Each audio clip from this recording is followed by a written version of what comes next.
Hello, my name is Emma Sutcliffe, and welcome to the PCI DSS Global Symposium. This is truly a special event, and we're very excited to be presenting this online education program about PCI DSS version 4. Industry feedback has always been fundamental to the evolution of PCI DSS, and with more feedback received than ever before, PCI DSS version 4 in particular is truly the result of a global collaboration effort. And who knew when we started that PCI DSS would become what it is now? With your input and feedback, it has been custom built to help secure payment data. The release of PCI DSS version 4 is definitely something to celebrate. I know that I'm very proud of the work we have done, and I would also like to thank all of you who contributed and for being an integral part of the PCI security community. Joining us for this program are the leaders behind this revision of PCI DSS. These folks have worked diligently to ensure that every piece of feedback was reviewed and considered, and to make sure that the version 4 release accomplished the goals it was intended to meet. Throughout the symposium, they will be sharing valuable information and insights that will help guide you through this new version.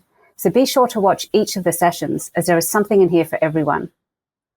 And we certainly do have a full program in store for you. First of all, Lauren Holloway will be highlighting the newly added resources and features that PCI DSS version 4 offers. Candice Young and Joel Weiss will then provide an in-depth walkthrough of the new and significant updates throughout the requirements of 1 through 12. Flexibility for meeting security in different ways is one of the core goals for PCI DSS version 4, and details of how these different options apply will be explored by Mark Bayacola and Tom White. We're then going to move into reporting. First, Lauren will be joined by Brandy Cumberland to look at the new reporting options and what to look out for in the new report on compliance template. This will be followed by a look into self-assessments, and John Bloomfield will be walking through what's new with the merchant and service provider self-assessment questionnaires and also the attestation of compliance documents. And the next couple of sessions are all about helping you prepare for the move to PCI DSS version 4. For this, we'll be joined by Elizabeth Terry, who will provide some recommendations for the transition and information about upcoming trainings. And then Lindsay Goodspeed will share the details of educational resources that are available and how you can keep up with the latest information from the Council. We'll then wrap up the symposium with a summary of the highlights from the sessions and the latest information about remaining timelines and publications. I do encourage you to watch the program all the way through from start to finish. You can always go back to any session and rewatch it by utilizing the chapter marks at the start of each session. And remember that this program will be available online until the 30th of August, and you're welcome to revisit as many times as you'd like to during that time.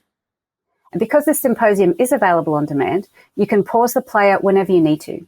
You can watch some content, get up and stretch, refill your coffee, and then jump back in whenever you're ready.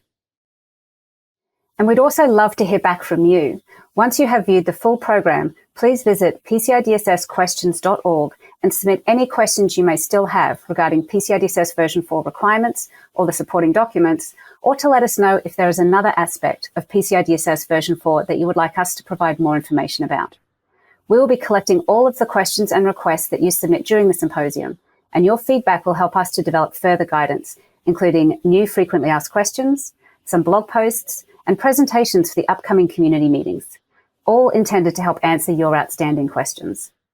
Your continued feedback is very important to the Council, and we want to be sure that you have everything that you need to help with your transition to PCI DSS version 4 and to continue to secure payment data.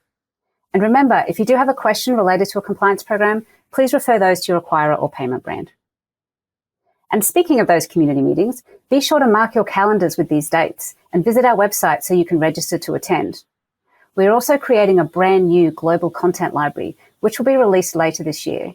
This will be an online library where you can view lots of recorded content on demand, so please stay tuned for more information about that too.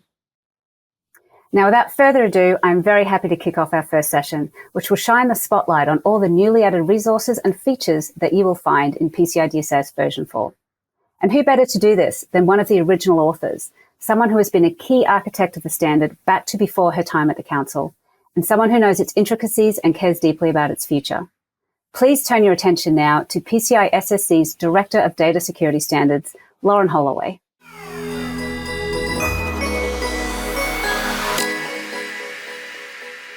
Thank you, Emma, for that gracious introduction, and welcome to the first session of the Global Symposium. I'm pleased to be with you today for this event and to present this first presentation of the symposium. So for this first session, we're going to open the box and see what version 4 is all about. We will focus on some of the key updates we made to the introductory parts of the standard and the appendices. And in the next session, Candace and Joel are going to cover specifics in the actual requirements and appendices by walking you through those sections. So let's get started. I know I haven't told you about our goals for PCI DSS version 4, and I want to keep that theme going as we discuss our updates. The only one of our goals I won't cover in this session is the last one, but we'll cover that goal later on in both my presentation with Brandy on reporting and in John Bloomfield's presentation on the self-assessment questionnaires. I don't think many people read the introductory sections of the standard, but I hope I'm wrong.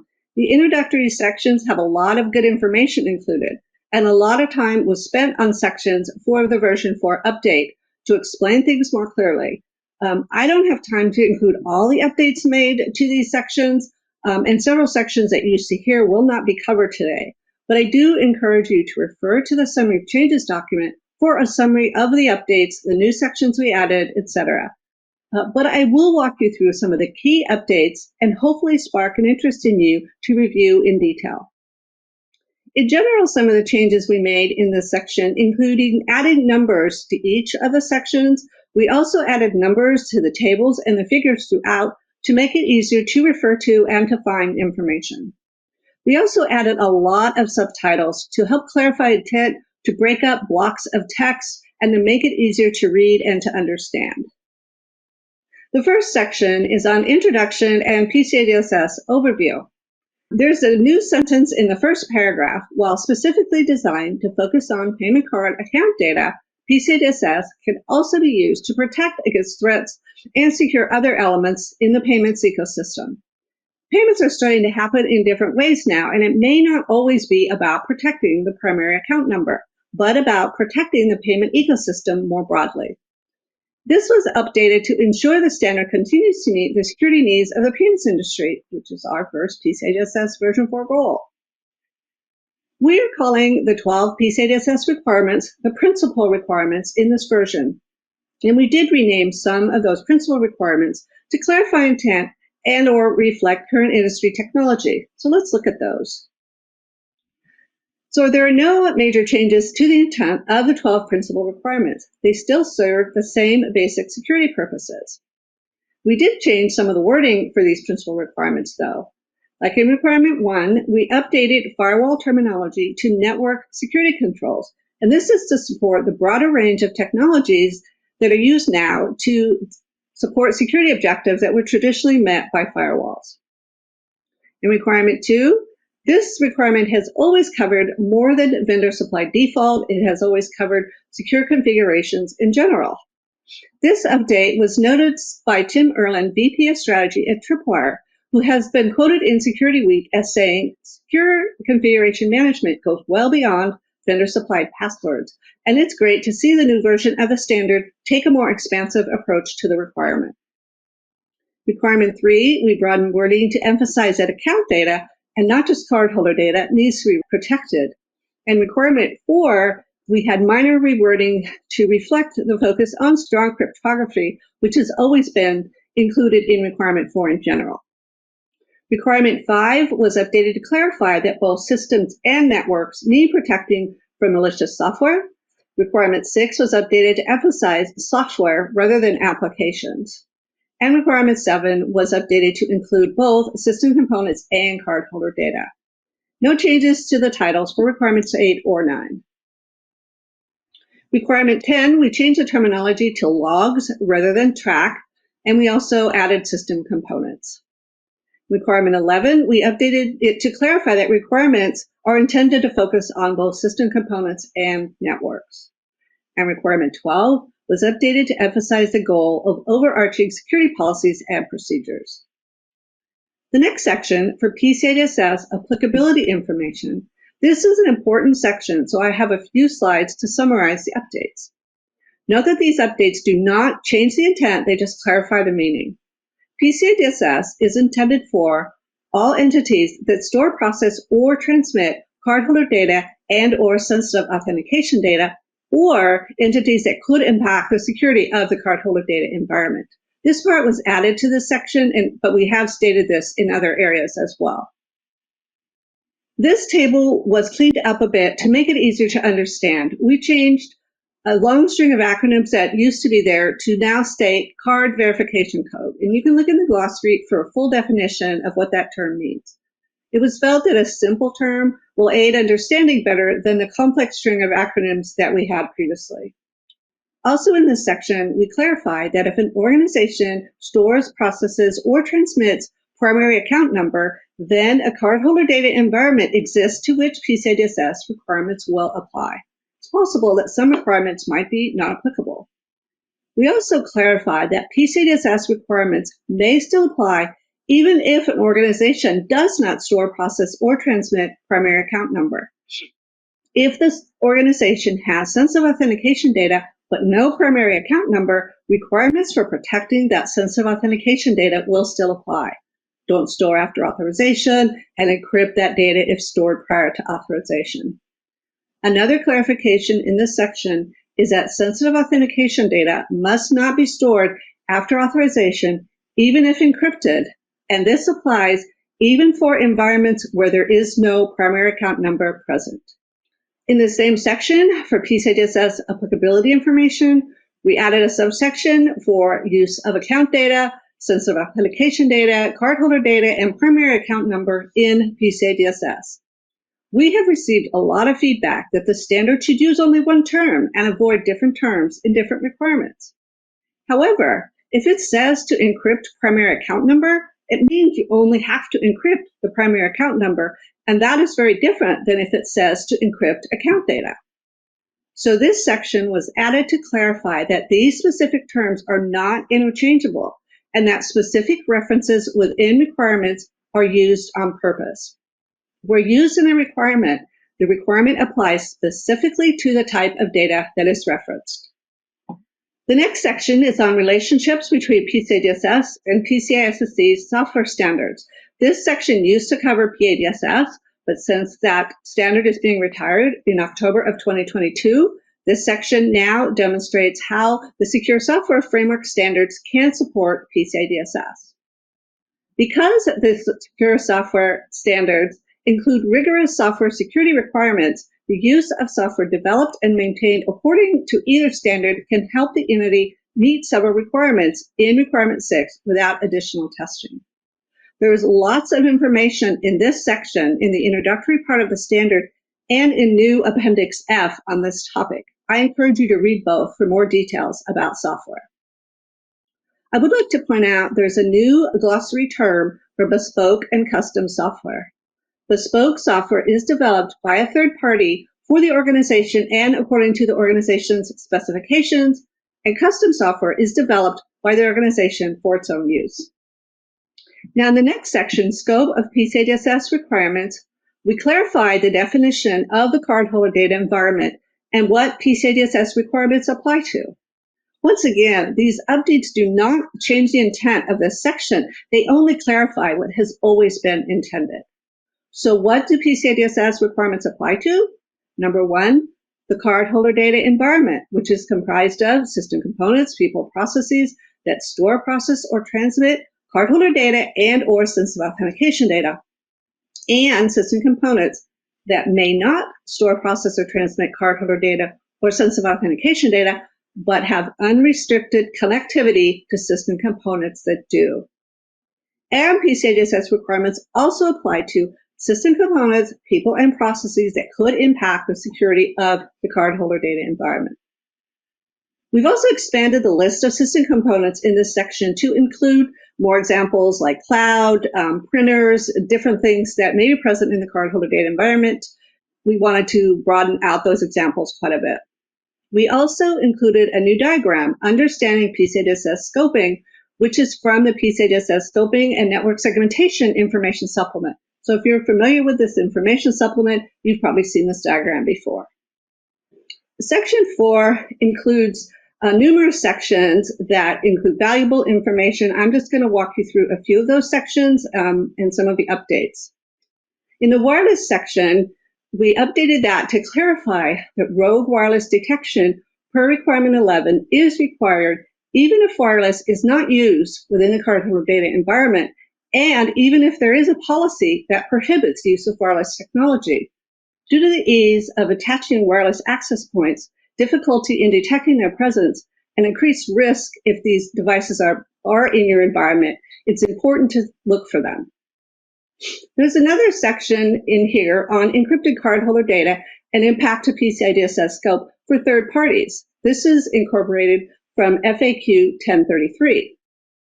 Where a third party receives and or stores only data that's encrypted by another organization and that TPSP does not have the ability to decrypt the data, the third party may be able to consider the cardholder data out of scope if, for example, it has no access to decryption keys, doesn't perform key management, and other criteria that are spelled out in this section.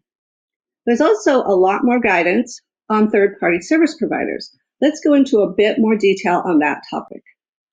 So this third-party service provider section was expanded quite a bit to address a lot of the questions that we receive on relationships with third parties. Much of the guidance added here is from existing FAQs. This is a few of the sections that are included in this part of this standard. Use of third parties and the impact on customers meeting PCI DSS requirement 12.8. This clarifies that an organization's third parties do not have to be PCI DSS compliant for the organization to meet requirement 12.8, as long as the organization is meeting the elements in 12.8, such as due process, monitoring third parties' compliance status, etc.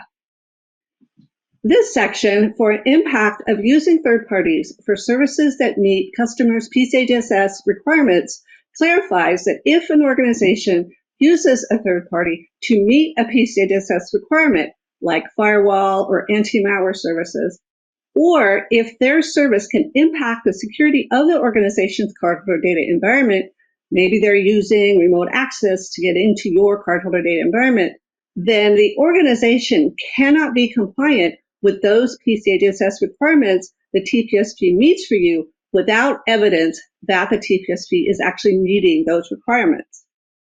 Which leads us into this next section. Options for third parties to validate compliance for third-party services that meet a customer's PCI DSS requirements. This still has the same wording from version 3.2.1 that there are two options for a third party to validate compliance. They can do an annual assessment or they can do multiple on-demand assessments. But it also implies that if a third party goes their own assessment, they are expected to provide sufficient evidence to customers regarding what services and which PCI DSS requirements the assessment covered. And if the third party has an attestation of compliance, it is expected to provide it to its customers upon request. This last section we're going to focus on today covers the third party's presence on a payment brand's list of PCI DSS compliant service providers.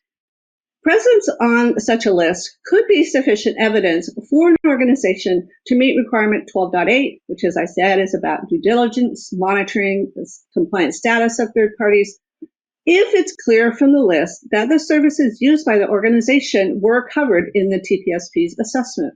If it's not clear, the organization should obtain other written confirmation. However, presence on a list is not sufficient evidence for entities looking for evidence about a third party's compliance with PCI DSS requirements that the third party meets on the organization's behalf, such as firewalls or anti-malware services. I encourage you to read this full third-party section to see all the new guidance that we've added. We've also clarified some wording in this section about sampling for assessors. We want to make sure our assessors have adequate sampling guidance when doing assessments. We clarified sampling is an option where there are large numbers of items in a population being tested. The prior wording covered business facilities and system components, which was a little unclear. We do encourage assessors to review 100% of a population if automated processes or other mechanisms can test the population quickly and efficiently. Where automated processes can't be used to test 100% of the population, a sample is an equally acceptable approach. It is important that the assessor Select the sample from the complete population without undue influence from the assessed organization. Also note that all mentions of sampling were removed from the PCI DSS testing procedures. Not all tests have sampling in them, and sampling may be a valid option even for those testing procedures that didn't call out sampling. It really should be the assessor's decision based on the size of the population and the reliance the assessor is able to place on controls. There's also a figure in this section now for PCI DSS sampling considerations. This came from a diagram that used to be in Appendix D. This is a new section, description of timeframes used in PCI DSS requirements, to outline the frequency expected for the timeframes that we call out in PCI DSS requirements. We've often been asked, what does quarterly mean? Some thought quarterly meant it was okay to perform an activity in January and then not again until June. So we've updated our frequencies for activities throughout the standard, and we now phrase them like at least once every 3 months, at least annually, rather than saying quarterly. The intent has always been that the activity is performed at an interval as close as possible to that time frame without exceeding it. We've also included in this section a definition for significant change, since some requirements apply to activities that have to be performed upon significant change, and we've often been asked, what is significant? This section also includes considerations for periodic requirements, where the organization is expected to define its own timeframes appropriate to its business and to perform targeted risk analyses to support those timings. It's also important that organizations are expected to have processes in place to detect if a scheduled activity has been missed.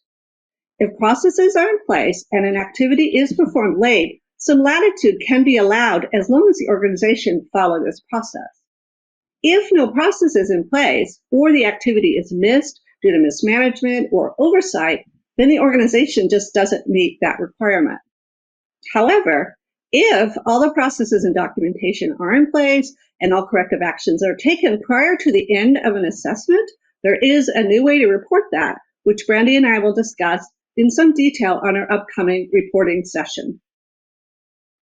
There are now 2 options in the standard for implementing and validating PCI DSS, and Section 8 provides an overview of these 2 approaches. Increasing flexibility is a big part of version 4, and it's the second of our 4 PCI DSS goals. Stakeholders told us they would like to meet some PCI DSS requirements using different technologies. And as a result, we explored other options an organization can use to meet a requirement, and now there are 2 approaches. The first approach is the defined approach, which is the traditional method for implementing and validating PCI DSS, what everybody is doing today. The organization implements security controls to meet the requirement as stated, and the assessor follows the defined testing procedures to verify the requirement is met. Compensating controls are still acceptable too as part of the defined approach. If an organization already has controls in place to meet a requirement and is comfortable with the current methods they use for validating controls, there's no need to change. Nobody needs to do the customized approach if they don't want to. Additionally, the defined approach is good for those who are looking for more specific direction on meeting security objectives, including those who might be new to information security or new to PCI DSS. The customized approach focuses on a PCI DSS requirements security objective.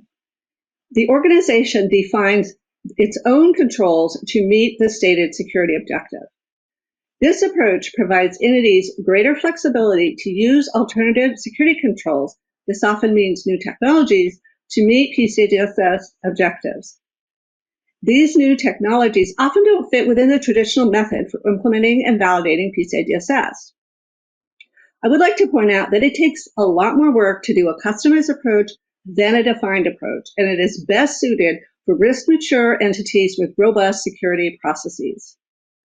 Most requirements can be met with either approach. However, several requirements do not have a customized approach objective, and customized approach is not an option for those requirements.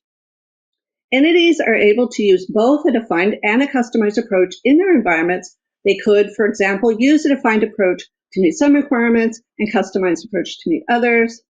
They could also use a defined approach to meet a requirement for some system components, and then use a customized approach to meet that same requirement for different system components. We have new appendices D and E in the standard for customized approach that spell out a lot of details and include sample templates for risk analysis and control matrices, which is required documentation for these approaches.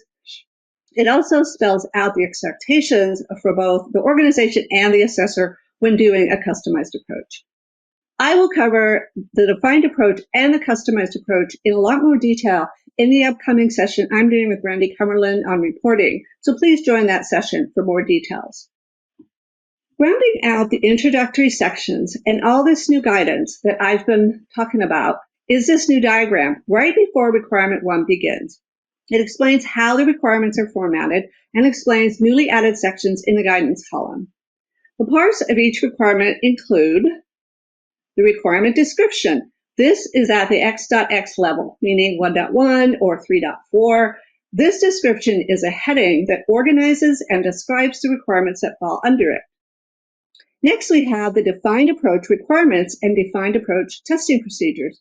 These columns show the traditional method for implementing and validating PCI DSS using the requirements and testing procedures that are defined in the standard. Next, we have the customized approach objective. As I just mentioned, when I talk about the customized approach, this is the goal or outcome expected for the requirement, and it is what must be met by organizations using a customized approach. Most PCI DSS requirements do have a customized approach objective, but not all of them. Those following the defined approach can refer to this objective as additional guidance to help them understand the requirement, but for those following the defined approach, this objective does not replace or receive the defined approach requirement. Next, we have the applicability notes, and these notes apply to both the defined and the customized approaches. This includes information that affects how the requirement is interpreted in the context of the entity or in scoping. In short, to which entity or how this requirement applies. For instance, it might say this requirement applies only to service providers. These notes are an integral part of PCI DSS and must be fully considered during an assessment. This section also includes a note for each new requirement that it is a best practice until 31 March 2025. And lastly, we have the guidance column, which provides information to understand how to meet a requirement. Guidance is not required to be followed. It does not replace or extend any PCI DSS requirement. And new for version 4, we've added section headings that reorganizes the guidance under these headings. These headings are intended to better help the reader understand the context of the guidance. Note that not every guidance section is present for each requirement. Lastly, I want to point out that the glossary is also now part of the standard in Appendix G. It's also available as an online glossary on our website, but it will no longer be available as a separate PDF. So this ends the session on the introductory parts of the standard and related appendices. Thank you for listening today, and I hope I've answered some questions about our new content and have piqued your interest to read the introductory sections in detail. For our next session, I'd like to introduce Candace Young and Joel Wise, standards managers on our standards team. They both played key roles in working with me in developing content for PCI DSS version 4. They will walk you through the updates to the requirement sections of the standard.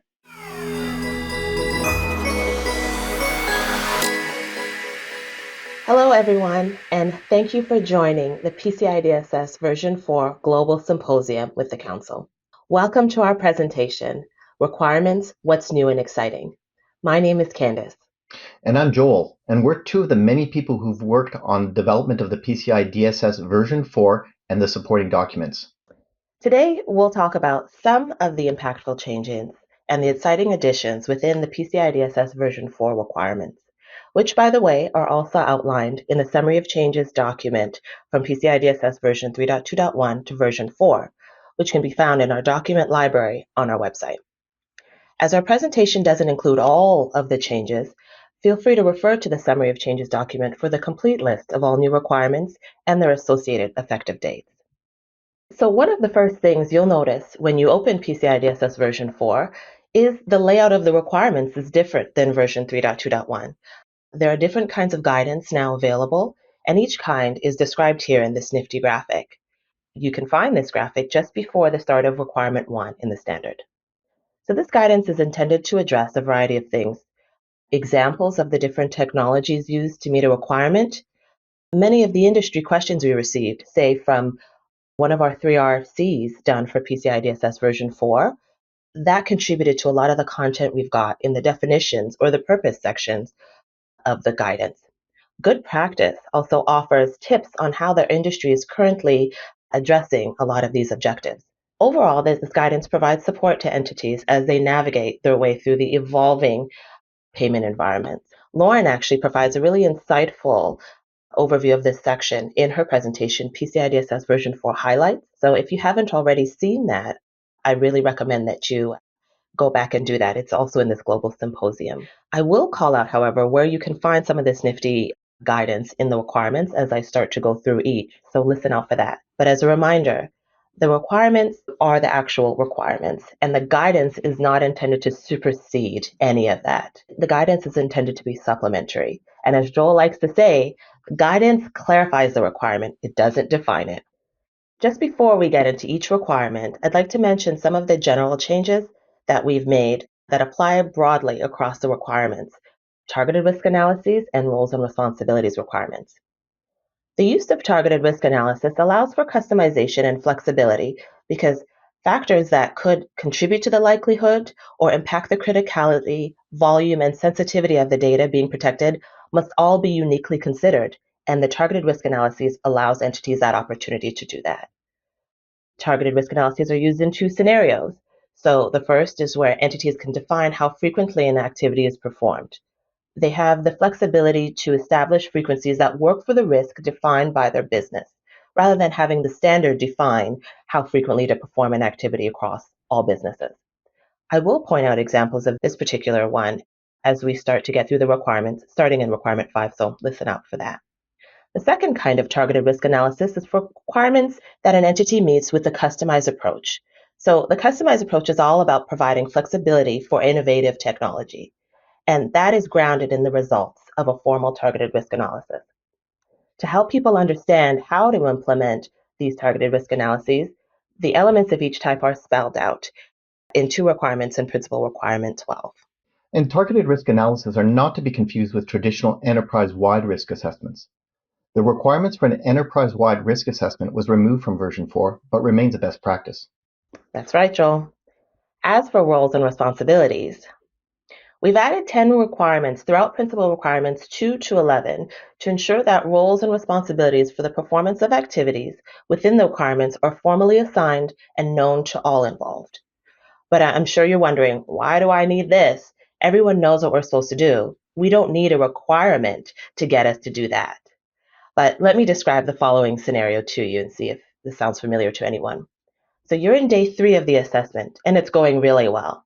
The assessor then asks, okay, show me the evidence that you've performed, say, wireless access point detection activities every 3 months since your last assessment. You look at your colleague and signal them to pull up the evidence. And your colleague looks at you and says, me, you've been the one doing it. You show the assessor. And your response, of course, is, no, I did it last year. You are going to do it this year. So these requirements for roles and responsibilities that will be effective for every version 4.0 assessment are intended to prevent this all too common scenario. Yeah, and I can attest as a former assessor that I've seen this happen many, many times. And for those of you that are really familiar with PCI DSS, I know you'll recall there is a roles and responsibilities requirement in requirement 1 in version 3.2.1. So it is also in version 4, so that is not considered new. And speaking of requirement 1, let's get right into some of the exciting parts about each of the new principal requirements. So for requirement 1, there are no new requirements, but there are some impactful clarifications that I wanted to point out that really help to support the entity's response to this ever-evolving dynamic landscape and the variety of network implementations that are out there and available. We've clarified that networking changes, such as those made to networking connections and network security controls, must be made in accordance with the formal change control process in requirement 6. It's also been clarified that all configuration files for network security controls, even the cloud-based ones, must be secured and kept consistent. The known and unknown implementations and exploitations of wireless technology within a network. That's a common path for malicious individuals to gain access. It's been clarified in version 4 that network security controls must be in place between a wireless network and the cardholder data environment, and even if that wireless network is also considered a cardholder data environment. And speaking of network security controls, system components that provide publicly accessible services, such as email, web, and DNS servers, are the most vulnerable to threats. And functions that have been traditionally performed by layer 3 firewalls, let's say, are now being provided by virtual devices, cloud access controls, container systems, and software-defined networking technology. So the term of network security controls is intended to support this broader range of technologies used to meet these requirement objectives. And given that some network implementations can create policy enforcement points without the use of a traditional DMZ, say in a non-traditional deployment in cloud solutions, we've refocused the emphasis towards defining trusted versus untrusted networks. I encourage you to review the definition of these terms in the glossary now found at the back of the standard, but I wanted to point out that an untrusted network may be a network that you own, but to which PCI DSS controls are not applied, or you don't know if PCI DSS controls are applied. They are external and even some internal. So the internet is a perfect example of an untrusted network. In-scope networks that have applicable PCI DSS requirements applied and that you control or manage, those are considered trusted networks. DMZs have been an integral part of PCI DSS in the past, and people have asked if the use of a DMZ is still required. And DMZs remain good practices and may be applicable, for example, in non-cloud environments, and are recommended as one approach to help separate system components that provide publicly accessible services from internal sensitive systems. That is a great point, Joel. Requirement 1.4 includes a fair bit of supplementary information to help entities understand and implement the required controls appropriately. Requirement 2 includes clarification about the relationship between system components and their functions. It has always been the case that PCI DSS required that different functions shouldn't reside on the same server if they impact security profiles of other services in a way that will cause them to operate at a lower security level. So that was present in version 3.2.1. But what's new is the flexibility with how to meet the requirement for entities using innovative technology. So there are now 3 ways to meet this. One function per system component, which was in version 3.2.1. If you isolate different functions with different security levels that reside on the same system component, or if multiple functions exist on one system component and they aren't isolated, then they must operate at the level of the function with the highest security need. There's considerable good practice guidance here added to support that use of cutting-edge technology. And this change provides entities with flexibility, especially in a virtualized environment. This is something that's been requested for a very long time. Indeed. Updates in requirement 2 that may be impactful to your organization now are vendor default account password changes. They now must be managed in accordance with the password and passphrase complexity requirement in Principal Requirement 8. Configuration standards are now to be updated as vulnerability issues are identified as defined in the Security Vulnerability Management requirement in Principal Requirement 6.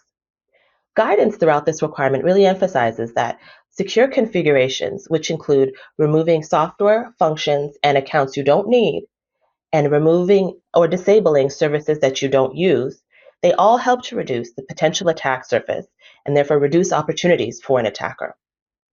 Configuration standards should specifically address security settings and parameters that have known security implications for each type of system that you've got. Keeping up to date with industry guidance on system hardening guidelines is also key. Reassess your entity's configuration standards on a regular basis to ensure they remain aligned with current industry guidance. That's one of our highly recommended ways to maintain secure configurations in your environment. And finally, for those of you really familiar with requirement 2 in version 3.2.1, you may be worried that we've deleted a requirement for system components that are in scope for PCI DSS, that inventory. Don't fret, it's still there. We've moved it to requirement 12.5, so you'll still be able to have and do that inventory. There are a number of significant changes in Requirement 3, including the addition of sensitive authentication data when stored prior to the completion of authorization within the data retention policy. Also, there's been a change to require encryption of any sensitive authentication data that is stored electronically prior to the completion of authorization. There's now a requirement for the implementation of technical controls to prevent the copy and/or relocation of PAN when using remote access technologies. If disk level or partition level encryption rather than file, column, or field level database encryption is used to render PAN unreadable, it's to be used on removable media only or used in combination with other approaches for non-removable media. In the case of service providers with test and production environments, there are now specific requirements prohibiting the use of the same cryptographic keys in both these environments. And finally, where hashing is used to render PAN unreadable, key cryptographic hashes rather than simple one-way hashes are required using appropriate key management processes. And on the subject of cryptographic hashes, confidentiality of hashes is dependent on the irreversibility of the hash, such that it's easy to create a hash from a secret, but almost impossible to discover the secret from the hash. Hashes are one way by nature, so what's the problem? Well, if the secret is too small, then brute forcing the hash to discover the secret becomes a way of reversing the hash. With a small number of possible PAN values, it's just too easy to calculate the hash for every possible PAN in a matter of seconds to find the one that matches. With the power of computers today, brute forcing a hash with limited numbers of PANs is just too easy. Can we increase the secret space to make brute forcing more difficult? Yes, that's exactly what a key cryptographic hash does. The cryptographic hash function we show in the diagram looks complicated, but all it's doing is increasing the number of possible values that we're hashing by sticking extra digits in front of the PAN. Those extra digits are created using a secret key. Then we just hash the value, but this time it's a hash of a much larger secret that can't be quickly brute forced. So, how is this different from using a salt value? I know salts can make it more difficult to break a hash. Yeah, salting addresses the problem of pre-calculated tables of hashes, sometimes called rainbow tables, that can take months or even years to calculate. In that case, the problem isn't too small a secret, it's the fact that the attacker has pre-computed all the hash values. By inserting a salt value in front of the secret, the attacker has to recalculate all possible hashes for a very large space, which takes a lot of time. Key cryptographic hashes address both small secret space issues and pre-calculated hash value issues. The use of strong cryptography provides greater assurance in preserving data confidentiality, integrity, and non-repudiation. In Requirement 4, this is particularly important when transmitting data elements over open public networks that are easily accessed by malicious individuals. So when we talk about data elements that need to be encrypted in transit, are we talking about all cardholder data or just the PAN? It's a good question, and many in the industry had feedback asking the same question. So, in the initial drafts of version 4, we understood that there was an opportunity for the council to add a bit of clarity about the scope of the sub-requirements in Principal Requirement 4. And so it's been clarified, and to state, Requirement 4 applies specifically to the transmission of PAN, unless specifically called out in an individual requirement. I think Lauren mentioned this in her presentation, highlights of PCI DSS version 4, and I really liked it. She said, PAN means PAN, and that's particularly important in this requirement. Additions to Requirement 4 are intended to address trusted keys and certificates used to protect and safeguard that PAN during transmission. So the first addition is for certificate verification for data encrypted at the session level. Certificates used must be confirmed as valid, not expired, and not revoked. And verifying that certificates are trusted helps ensure the integrity of that secure connection. And a trusted certificate means that it's issued from a trusted source, such as a trusted certificate authority. It's not expired. Up-to-date certificate revocation lists, CRLs, or online certificate status protocols, OCSPs, can be used to validate these certificates. It's important to note that self-signed certificates can be used, as noted in the applicability notes, but only if it's generated by an internal certificate authority within the organization. The certificate's author is confirmed, and the certificate is verified, for example, via hash or signature, and not expired. Oh, glad you mentioned that one, Joel. We've also added an inventory for those certificates that are used and trusted keys to make sure that they are all identified and that the entity has done the work to confirm that they are appropriately validated to meet this requirement. And just note that if your organization has not already started a process for this inventory, or if you already have an inventory, you may want to initiate this activity sooner rather than later. And may take some time to collate certificate details for each, algorithms in use, and key expiry dates, for example. So you might want to get on that. Inventories, they may sound easy, but they can be quite effortful. But once you have this inventory, just think of how resourceful that data will be. I mean, if you've got to update certificates or remove them due to a change in your business, you know exactly what will be impacted. I'd like to point out a bit of impactful flexibility that has been added to requirement 5, just before I get into what brand new requirements we have in 5. The anti-malware solution deployed can now be a solution that performs continual behavioral analysis. That's in addition to the traditional signature-based solution that performs periodic scans or active real-time scans that's presently described in version 3.2.1. Behavioral analysis of systems and processes helps to ensure that previously undetectable malware can be identified, removed, and investigated quickly before it has the opportunity to complete execution. So for example, if you have a server that performs a function on a daily basis, and once it starts changing that behavior or the functions, even once, behavioral analysis solutions that understand the current behaviors of that system, the traffic and protocols involved and used, it can alert right away and identify that change in behavioral characteristics that it's already familiar with. You know, the threat landscape is changing and evolving, and solutions to mitigate the risk are also evolving. And this is just another example of how PCI DSS version 4 is evolving right along with it. And so what's been added to version 4 and the protection from malicious software is that entities will now have the flexibility to determine how often they evaluate their systems that are considered not at risk for malware, and how often they perform malware scans. They're all defined by a targeted risk analysis they perform for each. Another new requirement targets removable electronic media, such as USBs and flash drives. So entities will need a malware solution for that. And have you ever gotten an email from someone you think you may know asking you to click here and provide your account details so that they can immediately transfer you money from a foreign prince that you've magically been associated with? Version 4 aims to address this too.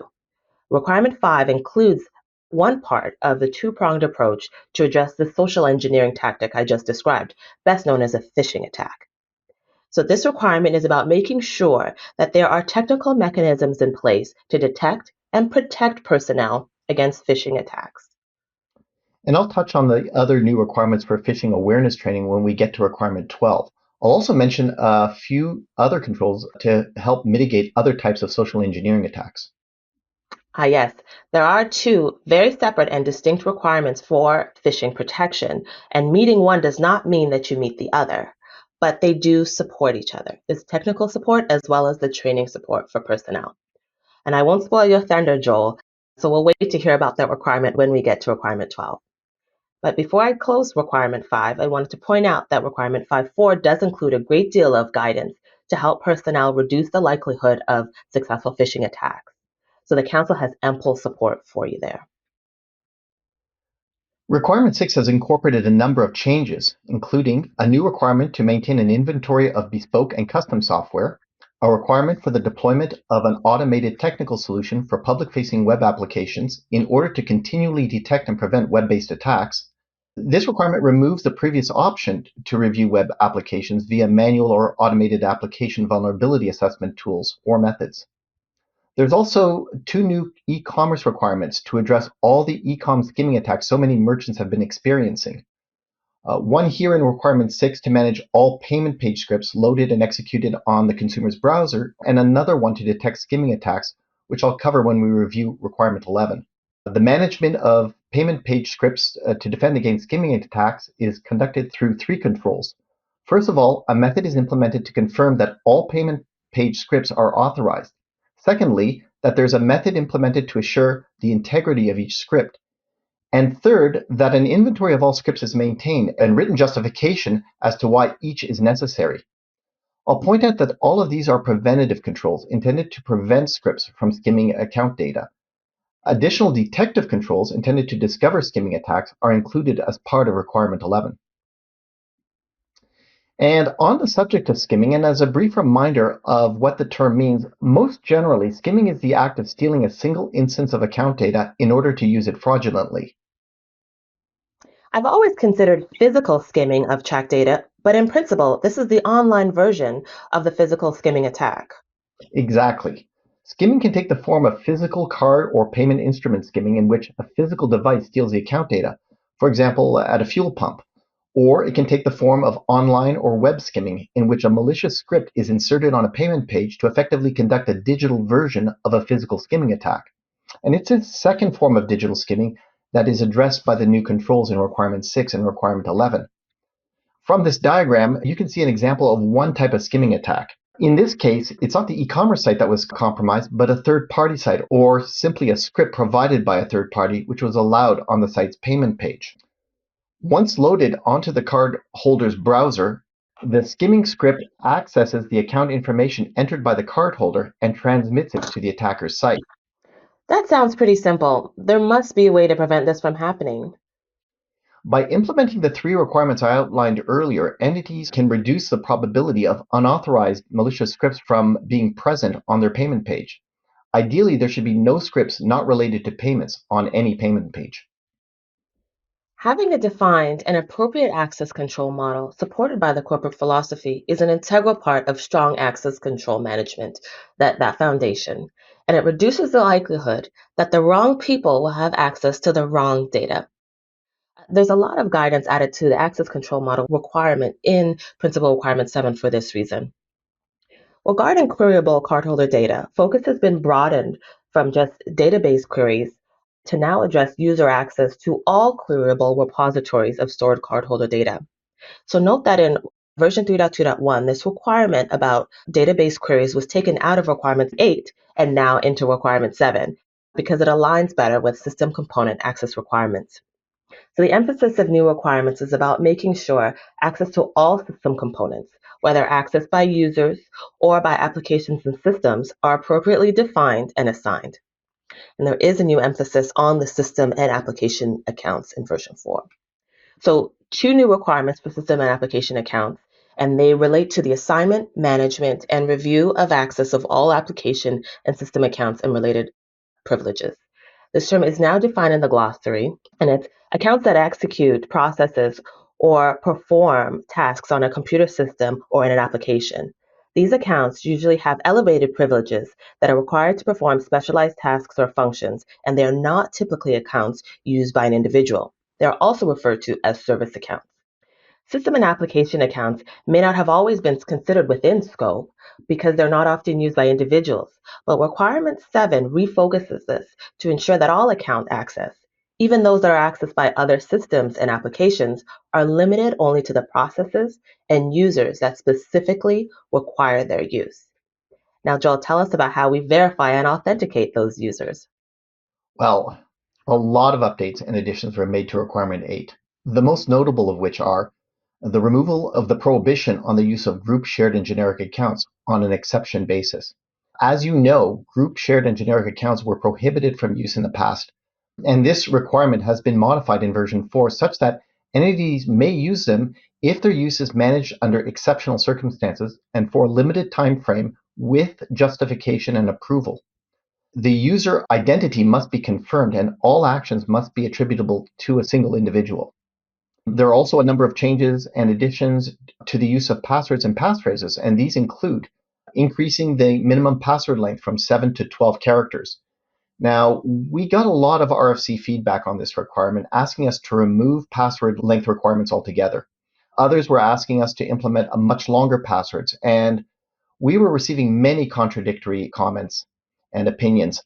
Ultimately, knowing that many stakeholders still rely on passwords as their first line of defense into the network, a cautious and considered approach to password length was adopted.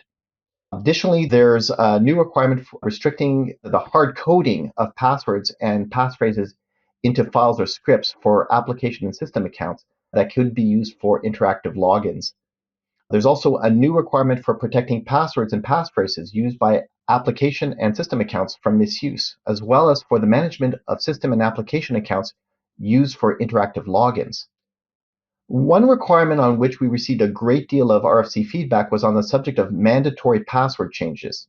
While retaining the requirement to change passwords every 90 days, where passwords and passphrases are the only authentication mechanism in use, this requirement will no longer apply to systems that implement multi-factor authentication or which optionally employ dynamic analysis of accounts to automatically determine the real-time access to resources. I'm going to talk about dynamic analysis in just a minute. Finally, there are two new requirements related to the use of multi-factor authentication and multi-factor authentication systems. First of all, multi-factor authentication will be required for all access into the CDE, and I'll talk a little bit about that in the next slide.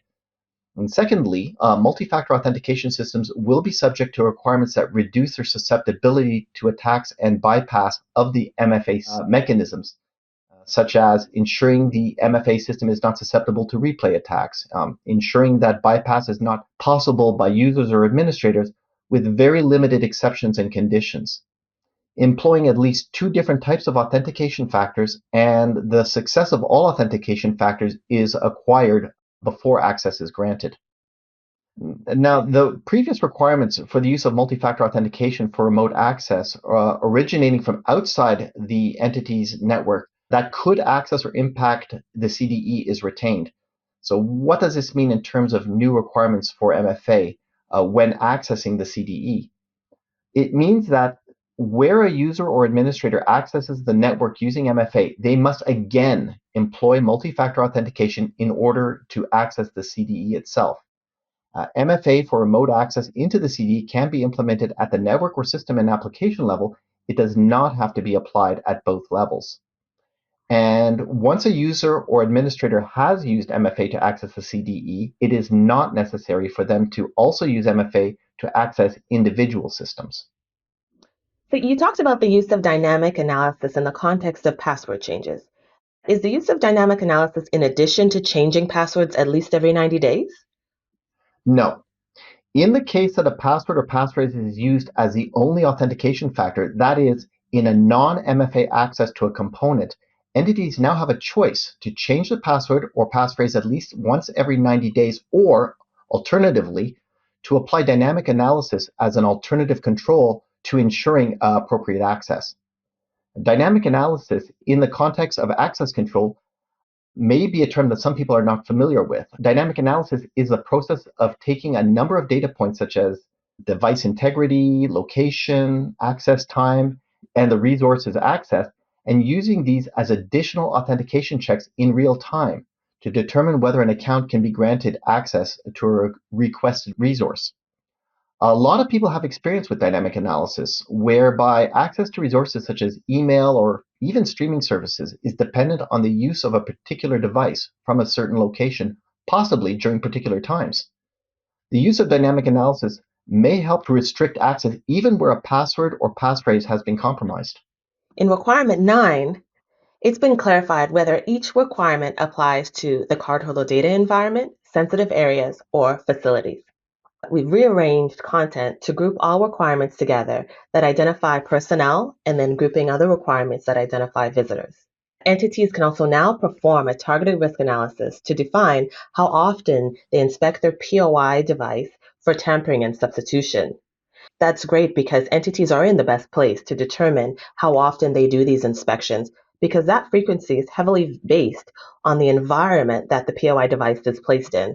For example, whether it's left attended or unattended. So PCI DSS version 4 offers entities that flexibility. Requirement 10 addresses the need to log and monitor all access to system components and cardholder data.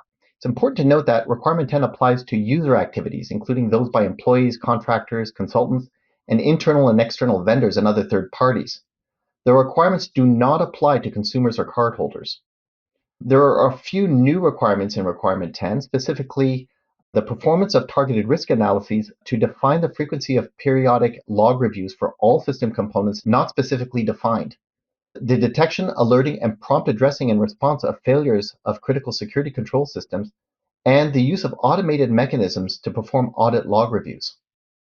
I've always considered manual log reviews to be like finding a needle in a haystack.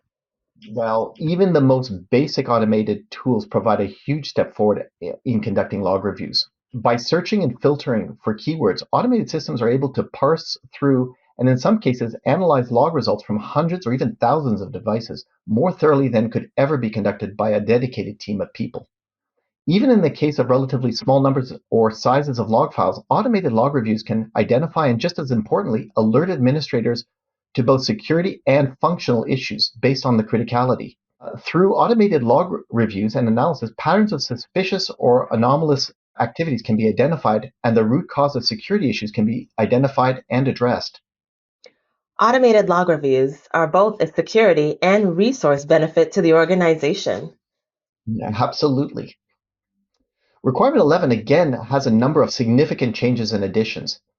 In the case of internal vulnerability scanning, risk findings that are non-critical and not high risk must now be addressed based on the results of the risk ranking.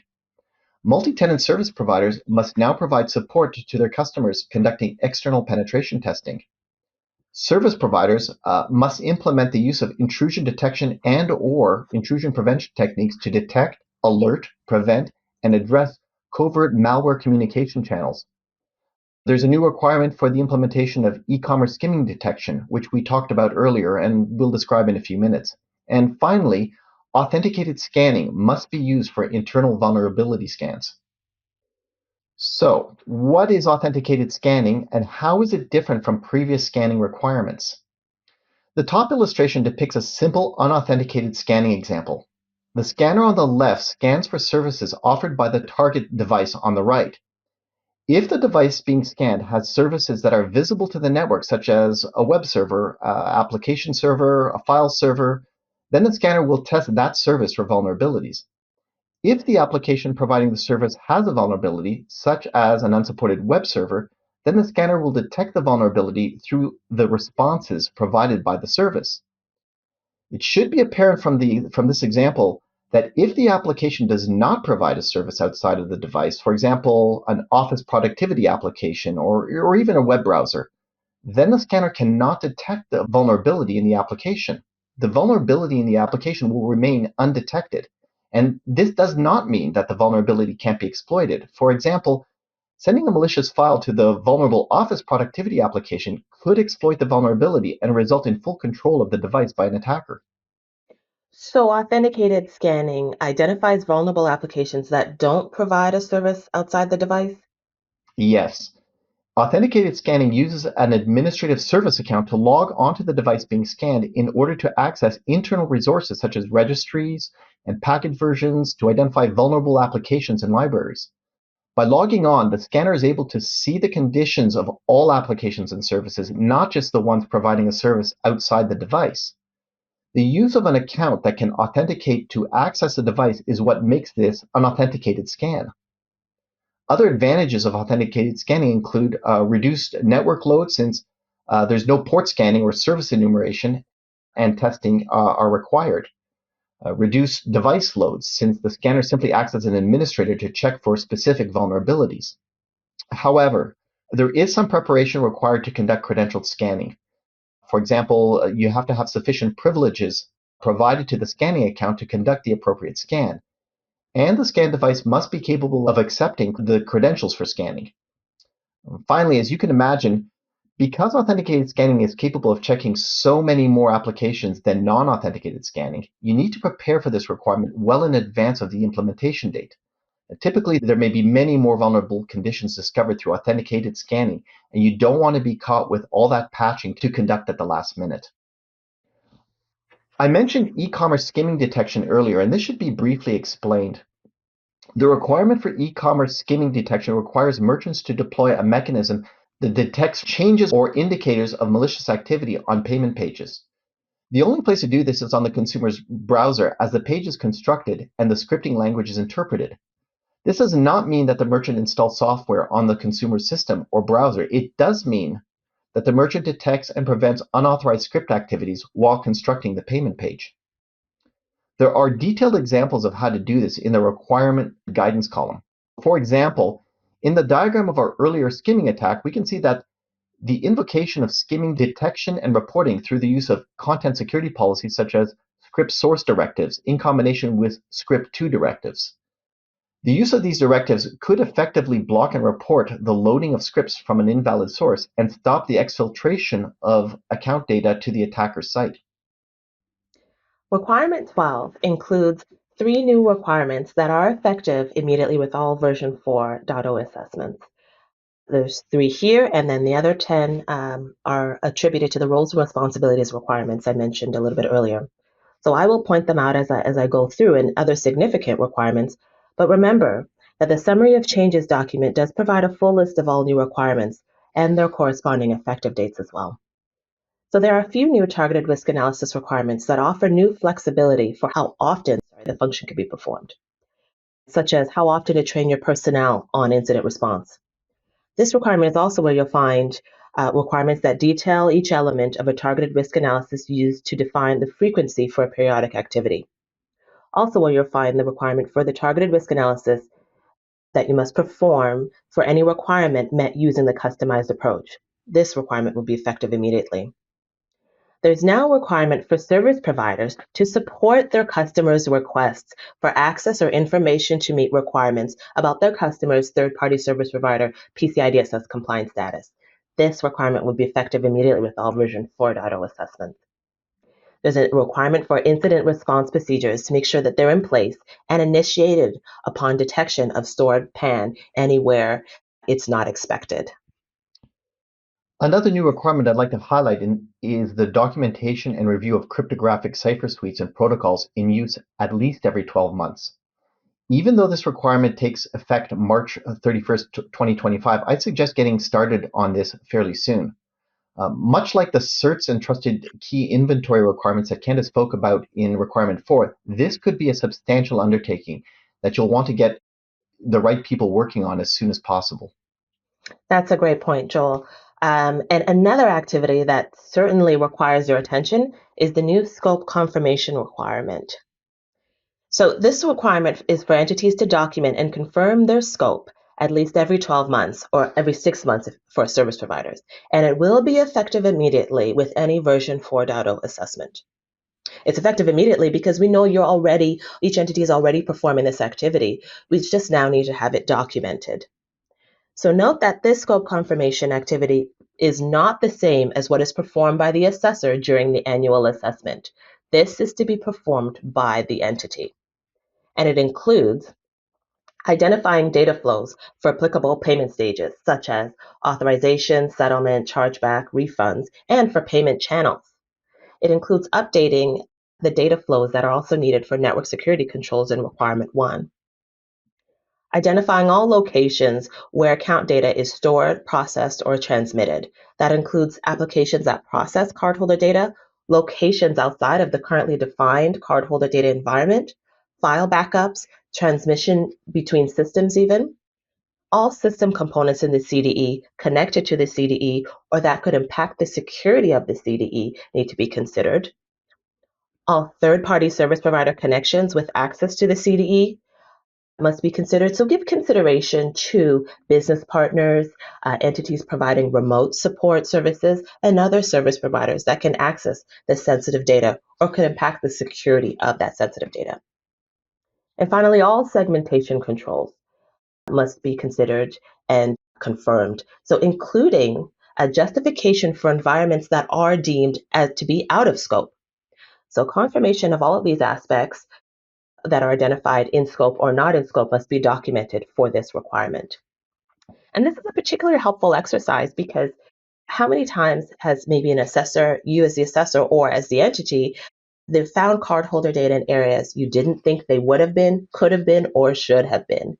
So if you know about it, you certainly can secure it. But if you don't know about it, there's no way that you can possibly secure it. There's an additional requirement as well to review and update as needed the security awareness program at least once every 12 months.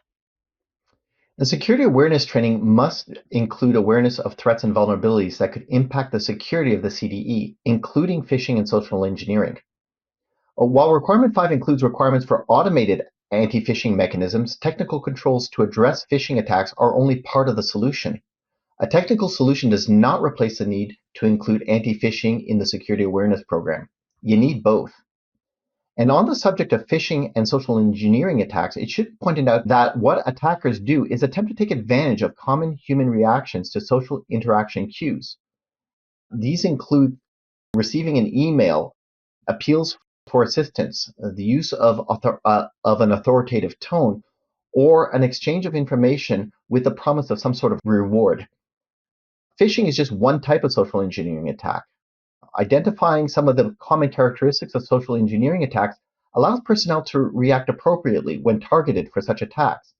For example, the act of tailgating, where an attacker follows a person into a restricted area, takes advantage of several common psychological traits, including desire to assist others, such as by holding open a door, avoidance of confrontation in challenging someone who does not authenticate themselves to the access control system, and positive bias towards those appearing to belong in the environment, typically in wearing appropriate clothing or uniforms, or to be acting with some sort of purpose.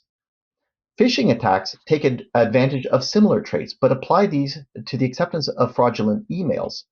The email will use an urgent tone to place a recipient in a panicked position, often with an air of authority, addressed from a high-level management position. And, as in the case of tailgating, phishing emails will often reward the recipient with positive appeals for their assistance.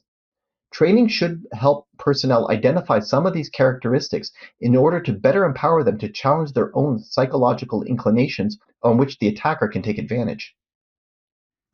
And to conclude the review of the new and exciting bits within the PCI DSS requirements, I'll highlight just a few changes made in Appendix A.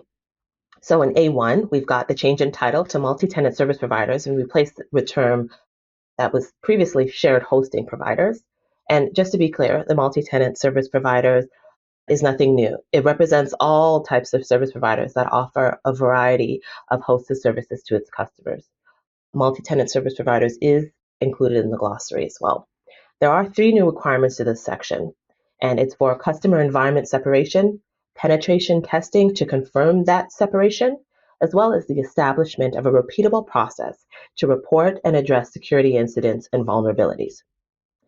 In the second appendix here, SSL early TLS for card present POS POI, there's been no change to that.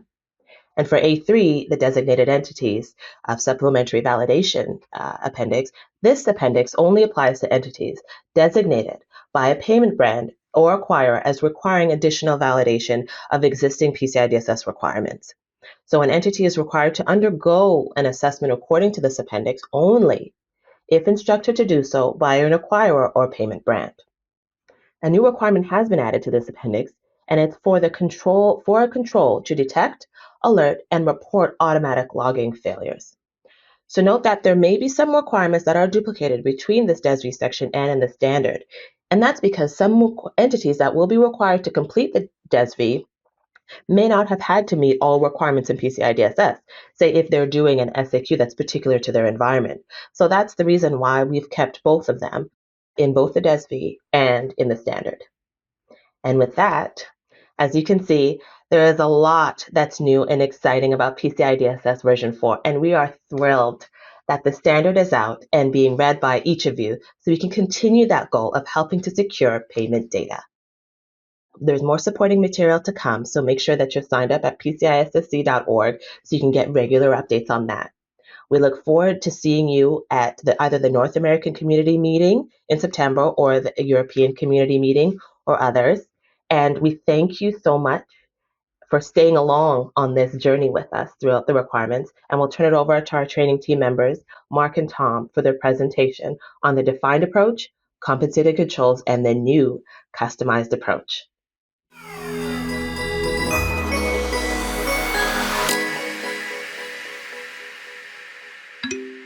Oh, hey Mark. You wanted to talk about implementing controls and how they can be assessed in version 4 of PCI DSS.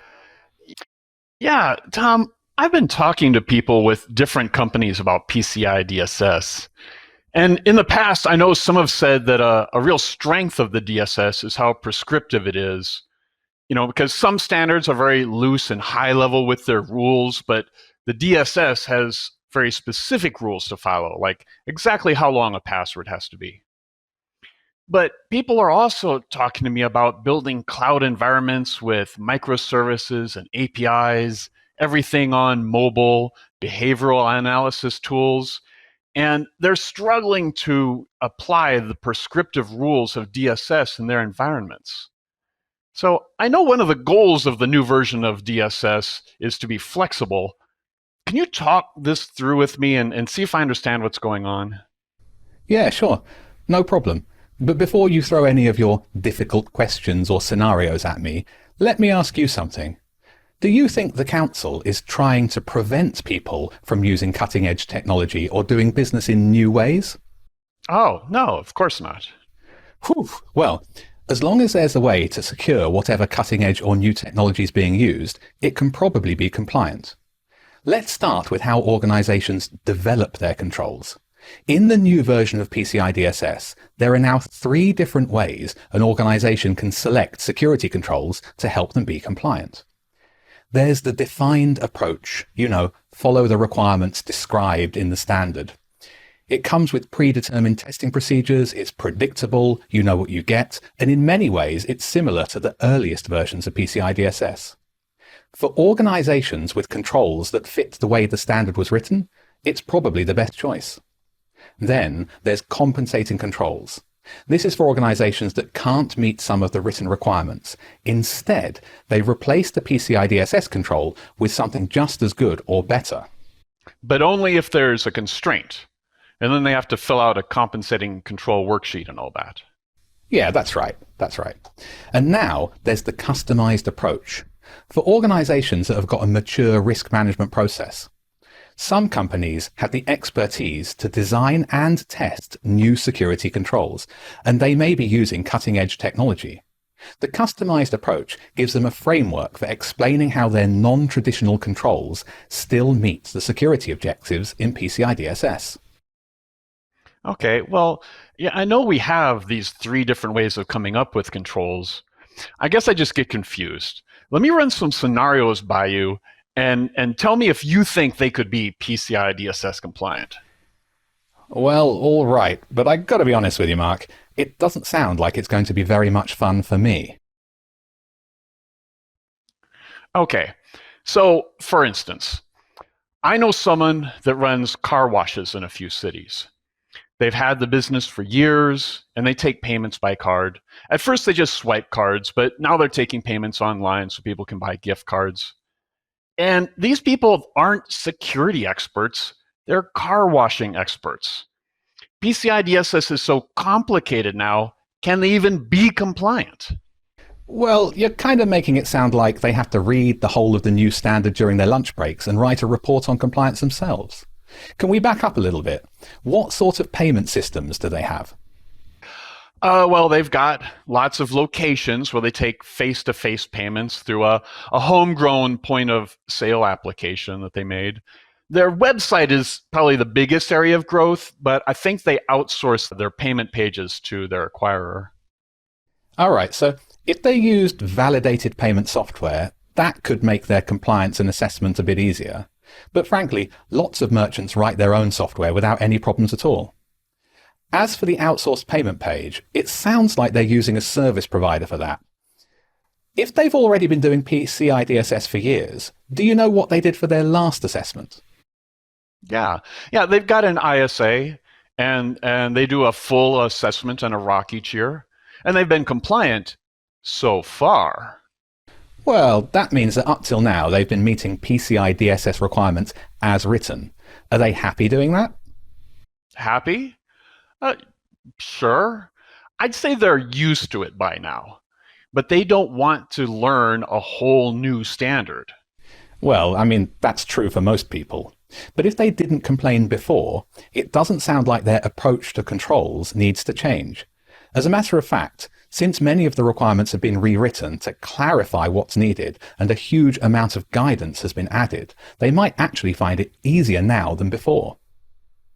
Okay, but what about this newfangled customized approach? Well, they simply don't have to use it. They can continue with the defined approach.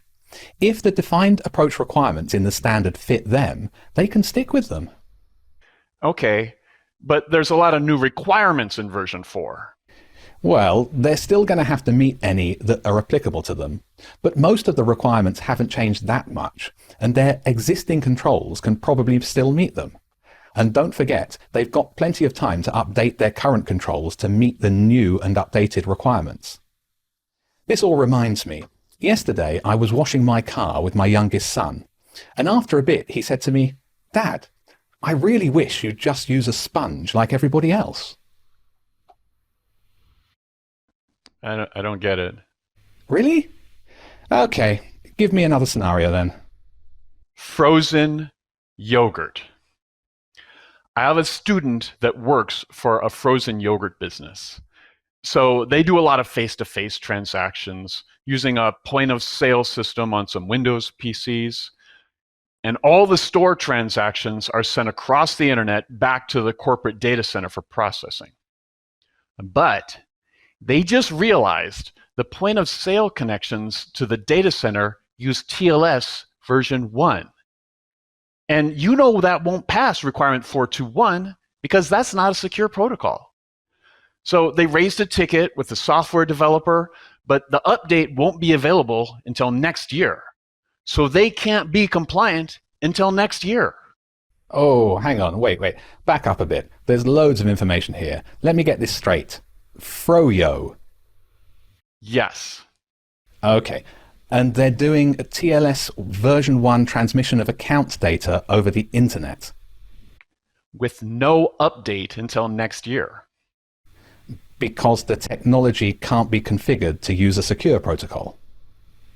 No, I checked. Their point-of-sale software can't support a secure protocol. Well, Mark, does that sound a little bit like they've got a technical restriction?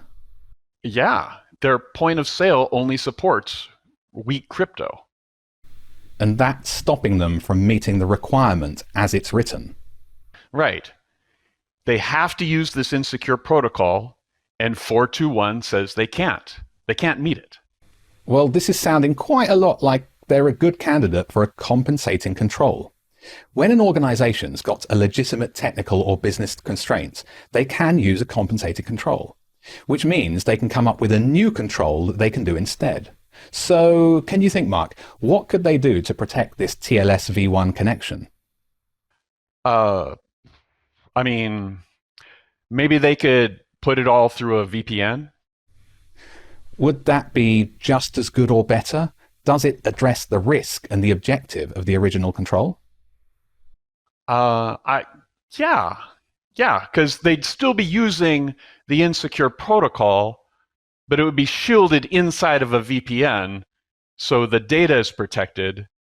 And yeah, at the end of the day, the account data would be just as safe as if they followed the original control. So I think you can go and tell them to follow the compensating control process. They'll need to fill out a compensating control worksheet, a CCW, and if it's all checks out, then they're good. So they could get a compliant ROC this year. Yeah, of course. The CCW becomes part of their ROC, and if an assessor validates the control, then 4.2.1 will be marked as in place with a CCW, and the ROC can be compliant. But they don't actually always need an assessor. You can use compensating controls with an SAQ as well. This all reminds me, yesterday my oldest boy started throwing milk and eggs and yogurt, but thankfully not froyo, at me, and I thought, how dare he? Okay. Finished? Yeah. Come on then. What's next? Okay. Well, sure, VPNs are a pretty standard tool for securing data. But a friend of mine works at a startup that is using such advanced technology, they can't be compliant. I mean, they're doing things the council has never dreamed of. Ooh. Are they using robot dogs?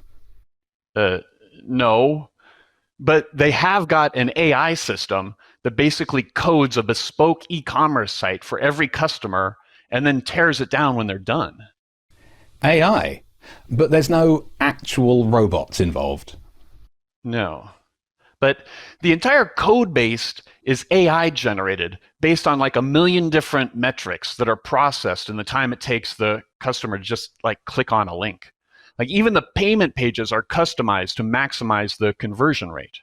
Well, I guess that means it's kind of built by a robot, at least. Did they put any thought when they were building the system into how they'd actually secure each of those instantly magicked up bespoke websites? Oh, absolutely. The sites are optimized for security with minimum friction. So, like I said, there's some sort of a neural network that figures out how to configure the security layer. I think they're using 3DS authentication, like all sorts of things. Like these are real experts. It's secure. But you see, they can't be compliant. Just think about requirement 6. The AI is creating the websites. So there are no software developers to train or do code reviews.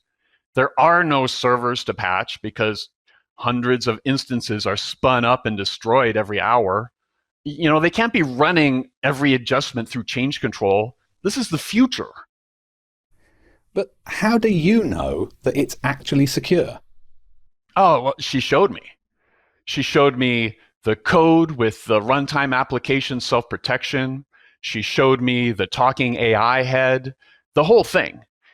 Did you know it actually reads hacker sites and searches for proof of concept code, and then it writes its own virtual patches? Like her company is not going to get caught by any like zero-day attacks. This is all sounding almost exactly like they analyze the risk in a targeted way. Okay, I see where you're going with this. Yeah, what you're describing is pretty much the customized approach.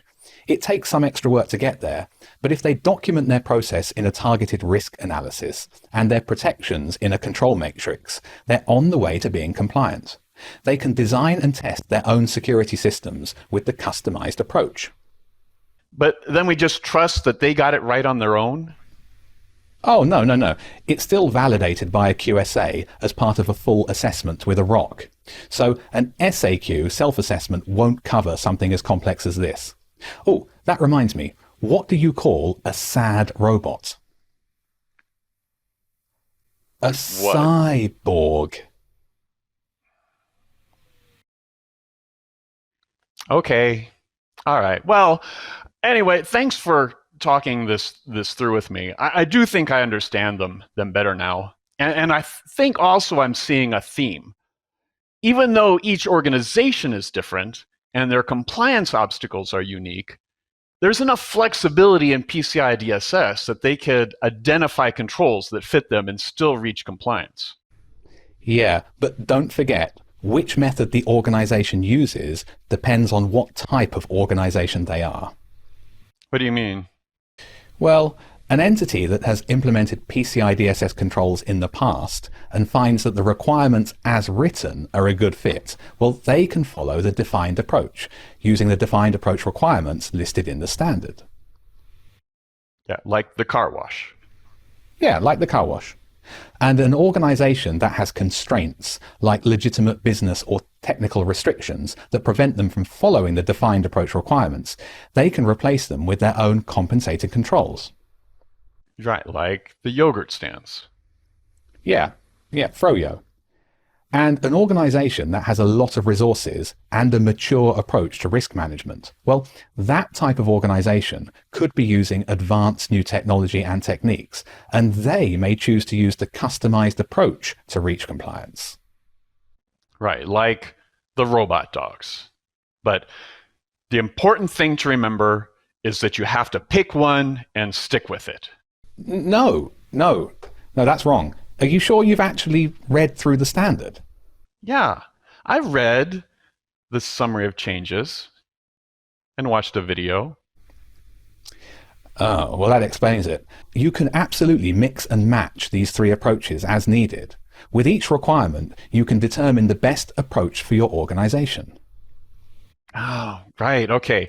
And then you're just locked in for that requirement. No, absolutely not. Come on, Mark. We're going to have to sit down and read through this together. Even when you're dealing with one sub-requirement, you can choose more than one approach. Okay, how could that work? Well, for instance, you can have a single requirement, and for one requirement, you could have some stores that use the defined approach, and you could have others that use compensating controls, maybe for legacy systems, and then perhaps in the fancy new data center, that could use the customized approach. Okay, man, is it possible that the PCI DSS is too flexible in allowing controls? I don't think so, not really, because whichever of the approaches is used, the level of security ends up the same, and the account data is protected, which is the goal of all of this, ensuring that businesses and consumers can depend on safe payments regardless of the methods used.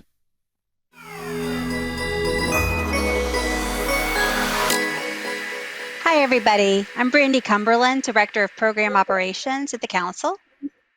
And I'm Lauren Holloway, Director of Data Security Standards with the Council. And we're here to discuss the new approach to reporting for version 4 of PCI DSS. So these are the 4 goals for PCI DSS version 4, which you've been hearing about in other version 4 presentations. These goals have been with us since the inception of the project in 2017. And while changes we made to reporting are specifically about the 4th goal, we will mention other goals throughout this session because some reporting updates came from changes we made to PCI DSS that meet the other goals. So this is what we'll be covering in this session. As I said, some of the changes we made to version 4 impact reporting, such as the customized approach, which is a new validation method for version 4 to support innovative technologies and to provide additional flexibility to use different methods being used to achieve security. I will go into customized approach in detail in this session since its use impacts reporting. We had feedback to provide more transparency in the reporting and to make the reports more meaningful. So we've added and updated reporting responses in the report on compliance, self-assessment questionnaires, and in the attestations of compliance. I'll tell you about those new and updated reporting responses and also how they help to promote security as a continuous process.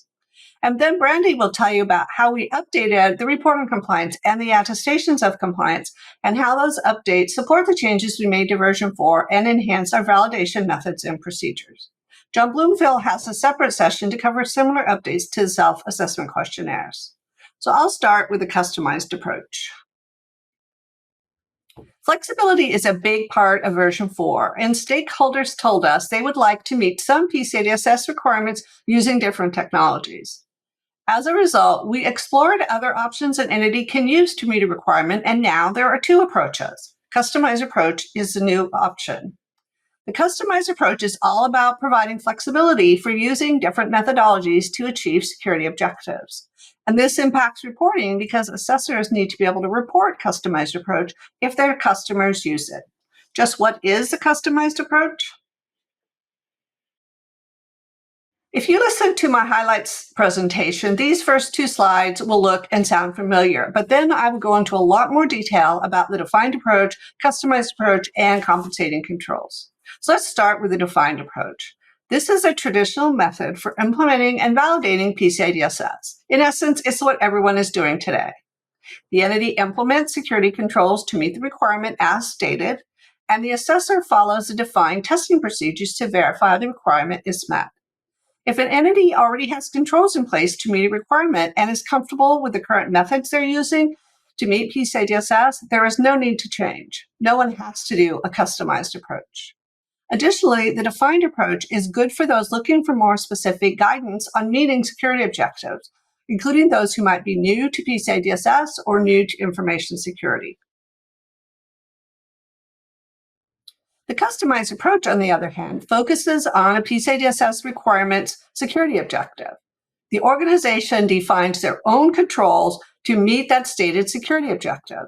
And this approach provides entities with greater flexibility to use alternative security controls, and this often means new technologies to achieve PCI DSS objectives. These new technologies often do not fit within the standard method for implementing and validating PCI DSS. Most requirements can be met with either approach. However, several requirements do not have a customized approach objective, and customized approach is not an option for those requirements. Entities can use both defined and customized approach in their environments. For example, they can use defined approach to meet some requirements and customized approach to meet other requirements.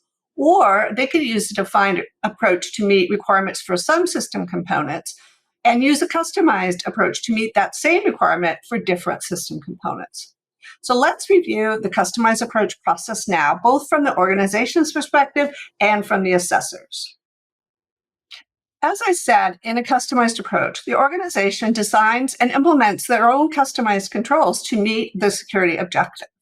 Before even thinking about the assessment, an organization with a customized implementation documents each customized control, including how the control meets that objective. They perform and document a targeted risk analysis for each customized control, and they describe the testing they perform of each customized control to prove its effectiveness, and they document that testing, including what methods they used, what was tested, when it was tested, and what the results of the testing were. They also describe how they monitor and maintain evidence about the effectiveness of each customized control.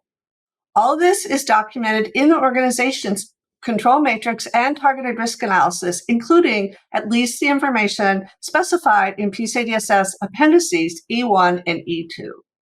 And then the organization provides all of this documentation to its assessor. Then the assessor carefully evaluates the organization's documentation to fully understand the customized control. Does the organization meet all customized approach documentation and evidence requirements?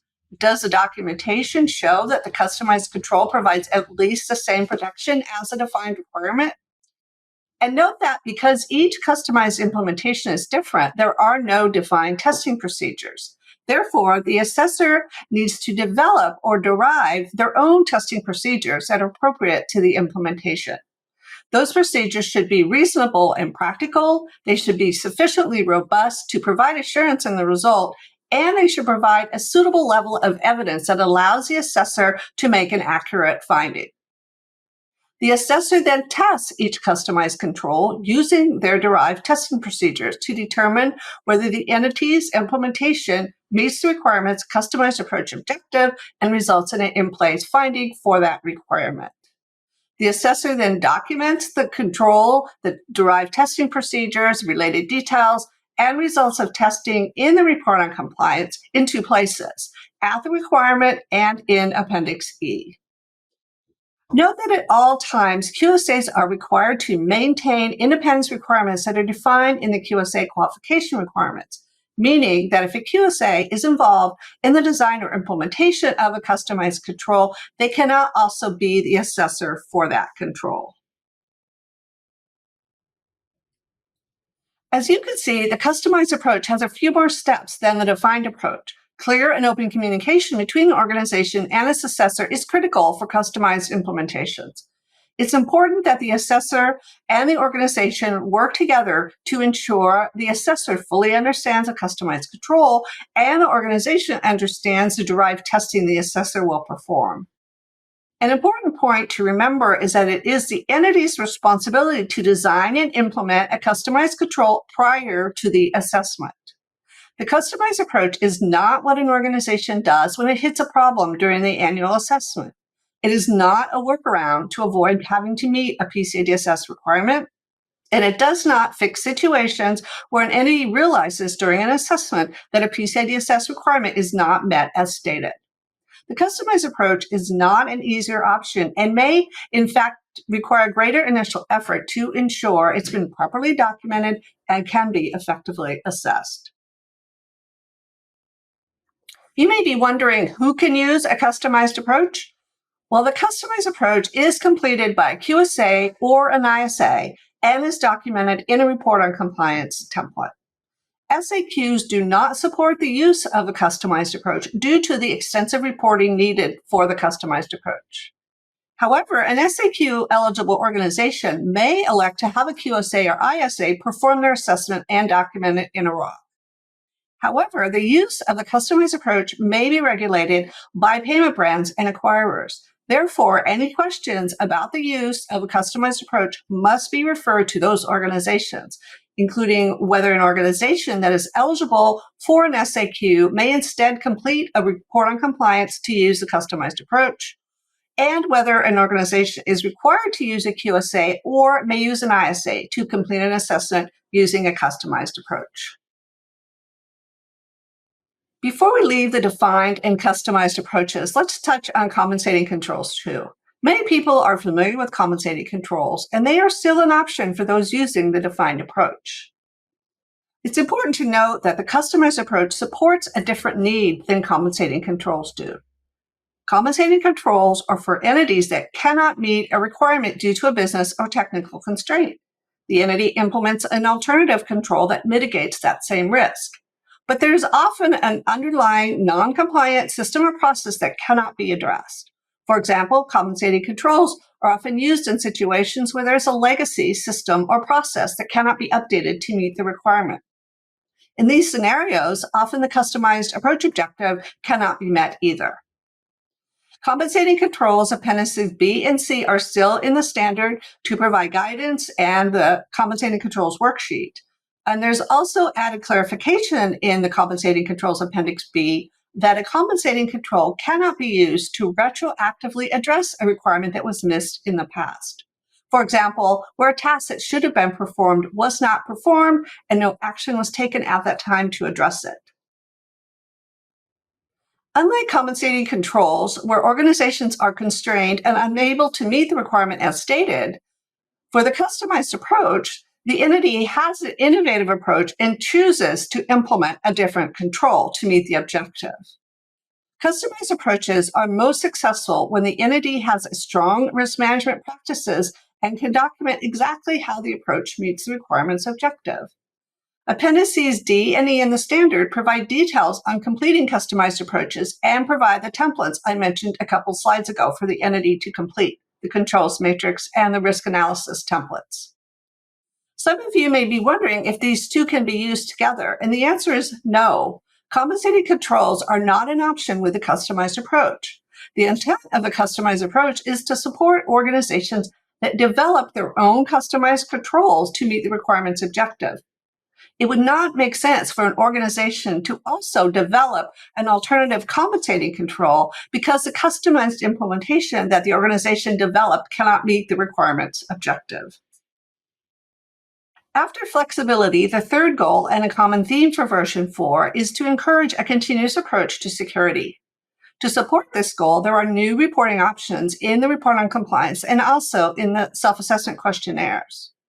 These new options support security as a continuous process by providing entities a means to target areas for improvement year over year and by providing transparency to report reviewers about how continuous an entity's security has been during the year. Now I'm going to focus on the new reporting options, and then Brandy will cover how they're reported in the ROC. Before I tell you about the new responses, let's do a quick overview of each response in the ROC. Note that these responses are at the individual requirement level. So we have in place, which means expected testing was performed and all elements of the requirement have been met. We have in place with remediation, which is a new reporting response that I will tell you more about on the next slides. We have not applicable, meaning the requirement does not apply to the environment. We have not tested, which means the requirement was not included for consideration in the assessment and was not tested in any way. I will go through the difference between not applicable and not tested in a couple of slides. We also have not in place, which means some or all elements of the requirement have not been met or are in the process of being met, or require further testing before the assessor can confirm that they are in place. This response, not in place, is also used if a requirement cannot be met due to a legal restriction. More on this one in just a bit too. So the new reporting option for in place with remediation, as I said, this is at the requirement level. This is used when an assessor finds that a requirement was not in place at some point during the PCI DSS assessment, but the entity has remediated the issue such that the requirement was in place before the completion of the assessment. This provides reporting transparency so that report reviewers can better understand the entity's security posture throughout the assessment period. In place with remediation is recorded in the assessment findings section of the report on compliance and the SAQs. This is a compliant result.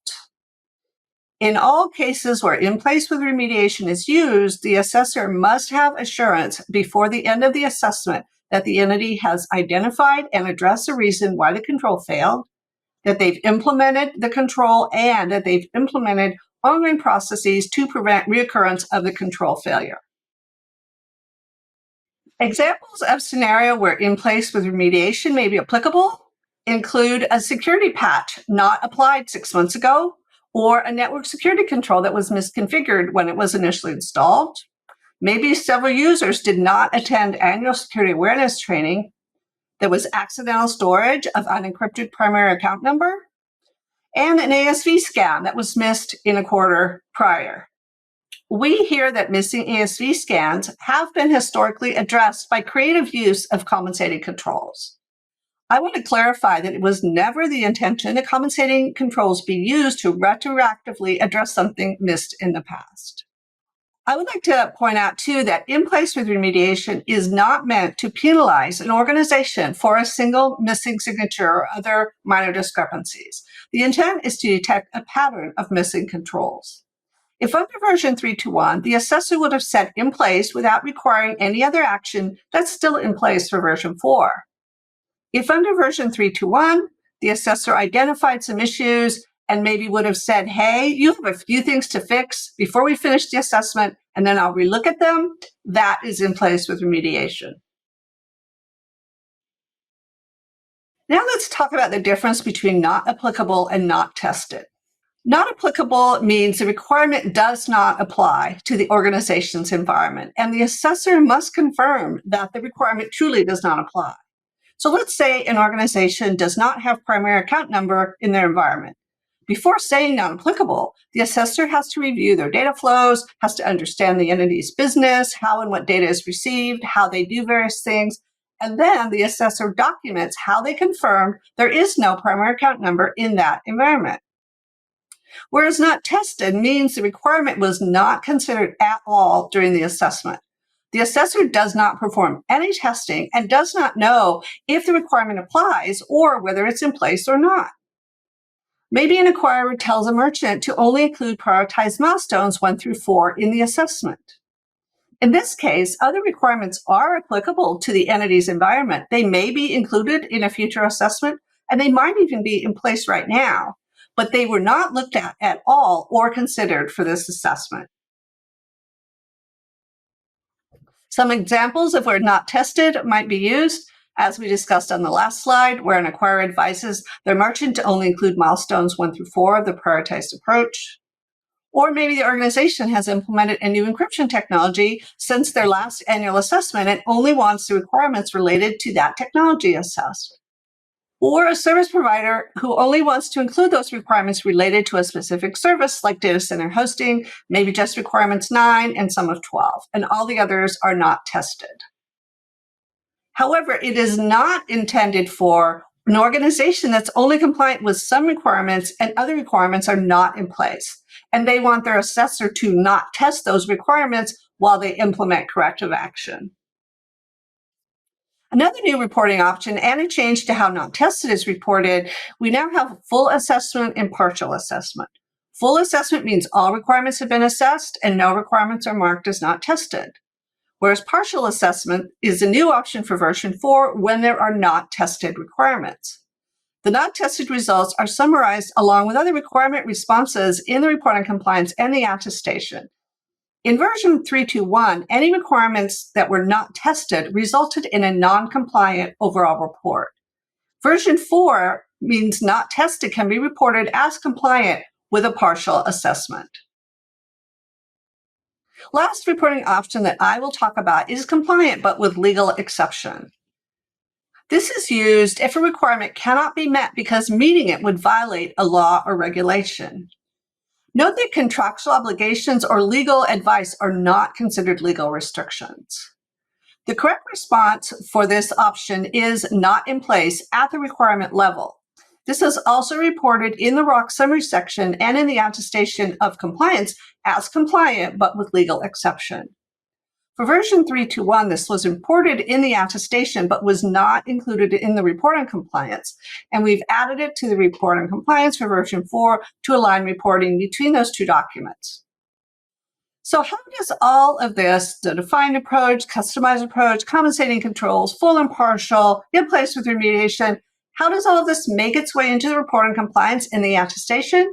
For that, I'm going to turn it over to Brandy.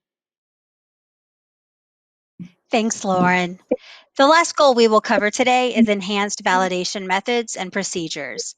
I'll talk about how this goal drove our updates to the ROC and AOCs, after which John Bloomfield will discuss the impact on SAQs. With ROC and AOCs, enhanced validation methods and procedures meant not just aligning reporting and attestation documents for version 4 updates, but to address stakeholder feedback from ROC readers and ROC writers. Feedback will continue to be vital. Already, folks are pointing out items that need clarifying. Good. There's time for us to collect your feedback and make modifications as needed. We wrote this with good intentions, but please let us know where we can do better. So, how is a longer ROC addressing the feedback from assessors that the ROC takes too long to write? It's a great question. Unfortunately, PCI DSS version 4 itself is longer, but there's girth to the report resulting from the new reporting and validation methods.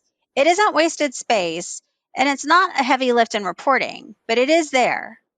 Accommodating the additional reporting options that Lauren mentioned led to narrower columns for text. Accommodating for customized validation added a row of length at each requirement, but typically only requires a simple check mark. In fact, the bulk of the length is from those rows that require only a tick box, but provide transparency to readers. So while more pages, we are hopeful that narrative reporting has been simplified. But how? So the findings and observations section now cites the work paper evidence that supports the assessor's findings rather than lengthy narratives about what testing was performed, and requires only a single reporting statement at the requirement level. In direct response to what we heard from our stakeholders, there were updates to clarify the confusing language, collect additional information about the assessment, and remove or consolidate sections that were redundant or did not add sufficient value. The ROC still has 3 main sections, but they are more defined now. Let's see what's new there. The ROC template instructions are the instructions the assessor needs to follow while completing the ROC for a corresponding PCI DSS assessment. The title page is now customizable, so entities can modify to include content like a company name and logo. The instructions have been updated to incorporate changes in the standard as well as changes in the reporting. Language in the instructions was also updated to be more concise and to add clarity. Many of the changes in this section are a result of feedback received in the RFC. Perhaps the biggest change is that the instruction section, the pages after the table of contents up to the customizable title page, can now be deleted prior to finalizing the ROC. However, the assessor must still follow these instructions as documented. Part 1 Assessment Overview contains 6 sections that cover information about the entity and the environment being assessed, including contact information, an overview of the business functions, details on the scope of the PCI DSS environment, and an overview of the evidence collected that supports the findings. Section 1 has been updated to collect information outlined in the remote assessment guidelines, as well as collect information about the use of subcontractors. Remember, subcontractors should not be used without a PCI SSC subcontractor utilization agreement that has been countersigned by the Council. Additionally, the ROC now has details and overall assessment results aligning with the attestation of compliance. We'll see what that looks like in a minute. Finally, we have added 1.9 attestation signatures, a section to remind assessors of responsibilities regarding independence, scoping accuracy, and sampling, and captures the attestation of the lead assessor that work has been completed consistent with such responsibilities. This is the remote assessment guidelines and procedures I referenced a moment ago. Details have been integrated into the ROC to allow for overview of remote testing activity, summary of testing performed remotely. We're also interested in details of how the assessor had assurance in assessment results, and detail about any requirements that could not be fully verified. FAQ 1537 about PCI DSS and the remote assessment guidelines still remains relevant. Now, Lauren already described under what conditions the assessor can use the new reporting option for partial assessment. And here we see how that is reported in the ROC. Partial ties to not tested findings, responses, and can provide a compliant result in version 4 under partial. Not tested was, of course, not a compliant result in version 3.2.1. Additionally, there's opportunity to indicate the overall compliance status at a glance, compliant, non-compliant, and compliant with legal exception. Section 1.8 offers a transparent view of summary assessment findings, including indication as to whether compensating controls and/or customized approaches were utilized within each PCI DSS requirement. The new reporting option, in place with remediation, is present as well. Elements from these sections are included in the AOC as well for consistency. Section 6, evidence, which is the assessment work papers, was added to collect high-level details on evidence examined by the assessor to support their findings for each requirement. We break that into 4 categories. There's documentation evidence, which is any evidence where a document was reviewed. That's your network diagrams, your policies, your procedures. Interview evidence, that's going to be the evidence collected during interviews, so your notes, the date of the interview, who you interviewed. Observation evidence is evidence gathered during an observation, so notes that you took while observing a process. System evidence is any evidence gathered from an examination of system components. So, for example, that's going to be your screenshots of password settings, so on.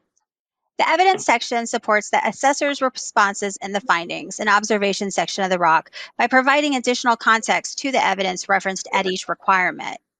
Assessors should use the reference numbers from the evidence table in Section 6, Evidence, which is assessment work papers. However, please note that there are planned edits based on feedback to allow this section to capture actual file names, and the assessor will then be able to either use the reference numbers or the actual file names in referring to evidence later in the report.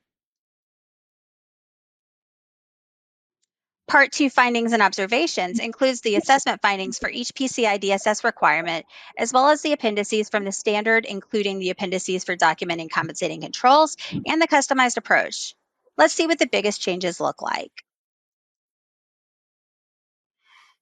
Now, this looks like a big block, but we're going to break it down over the next few slides.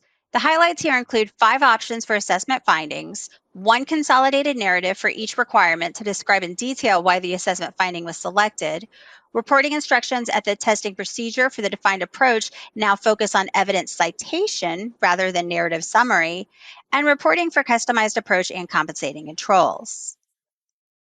Lauren's already discussed the new in place with remediation assessment finding and reminded us of the difference between not tested and not in place.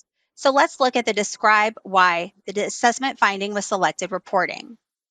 This is where we've tried to concentrate those responses where they're really needed at the requirement level, rather than at every testing procedure. What we're not looking for here is that dreadful boilerplate regurgitation that the assessor reviewed documentation, they interviewed personnel, blah, blah, blah. Because yes, we know if it's a defined approach, we've already got a pretty good idea of what you did. And because all we're going to see at the testing procedure is a file name or similar reference, we need you to put those records in context for the reader. Do write a narrative that explains what details were revealed during testing to lead to the finding. As an example, Lauren told us about in place with remediation and how that might be appropriate where an assessor finds that a requirement was not in place at some point during the PCI DSS assessment, but the entity has remediated the issue such that the requirement was in place before the completion of the assessment. Tell us about that. At what point was there an issue? What was the remediation? What gives the assessor the confidence that this is in place with remediation rather than simply not in place? We want those details. And as a matter of security as a continuous process, assessors should compare these responses year over year. Having the same problematic finding for the same requirement year over year may tip the scale from in place with remediation to not in place, or it may make not doing so harder to defend. The transparency here is really important to the organization so they know areas where improvement is needed so that repeat findings do not happen.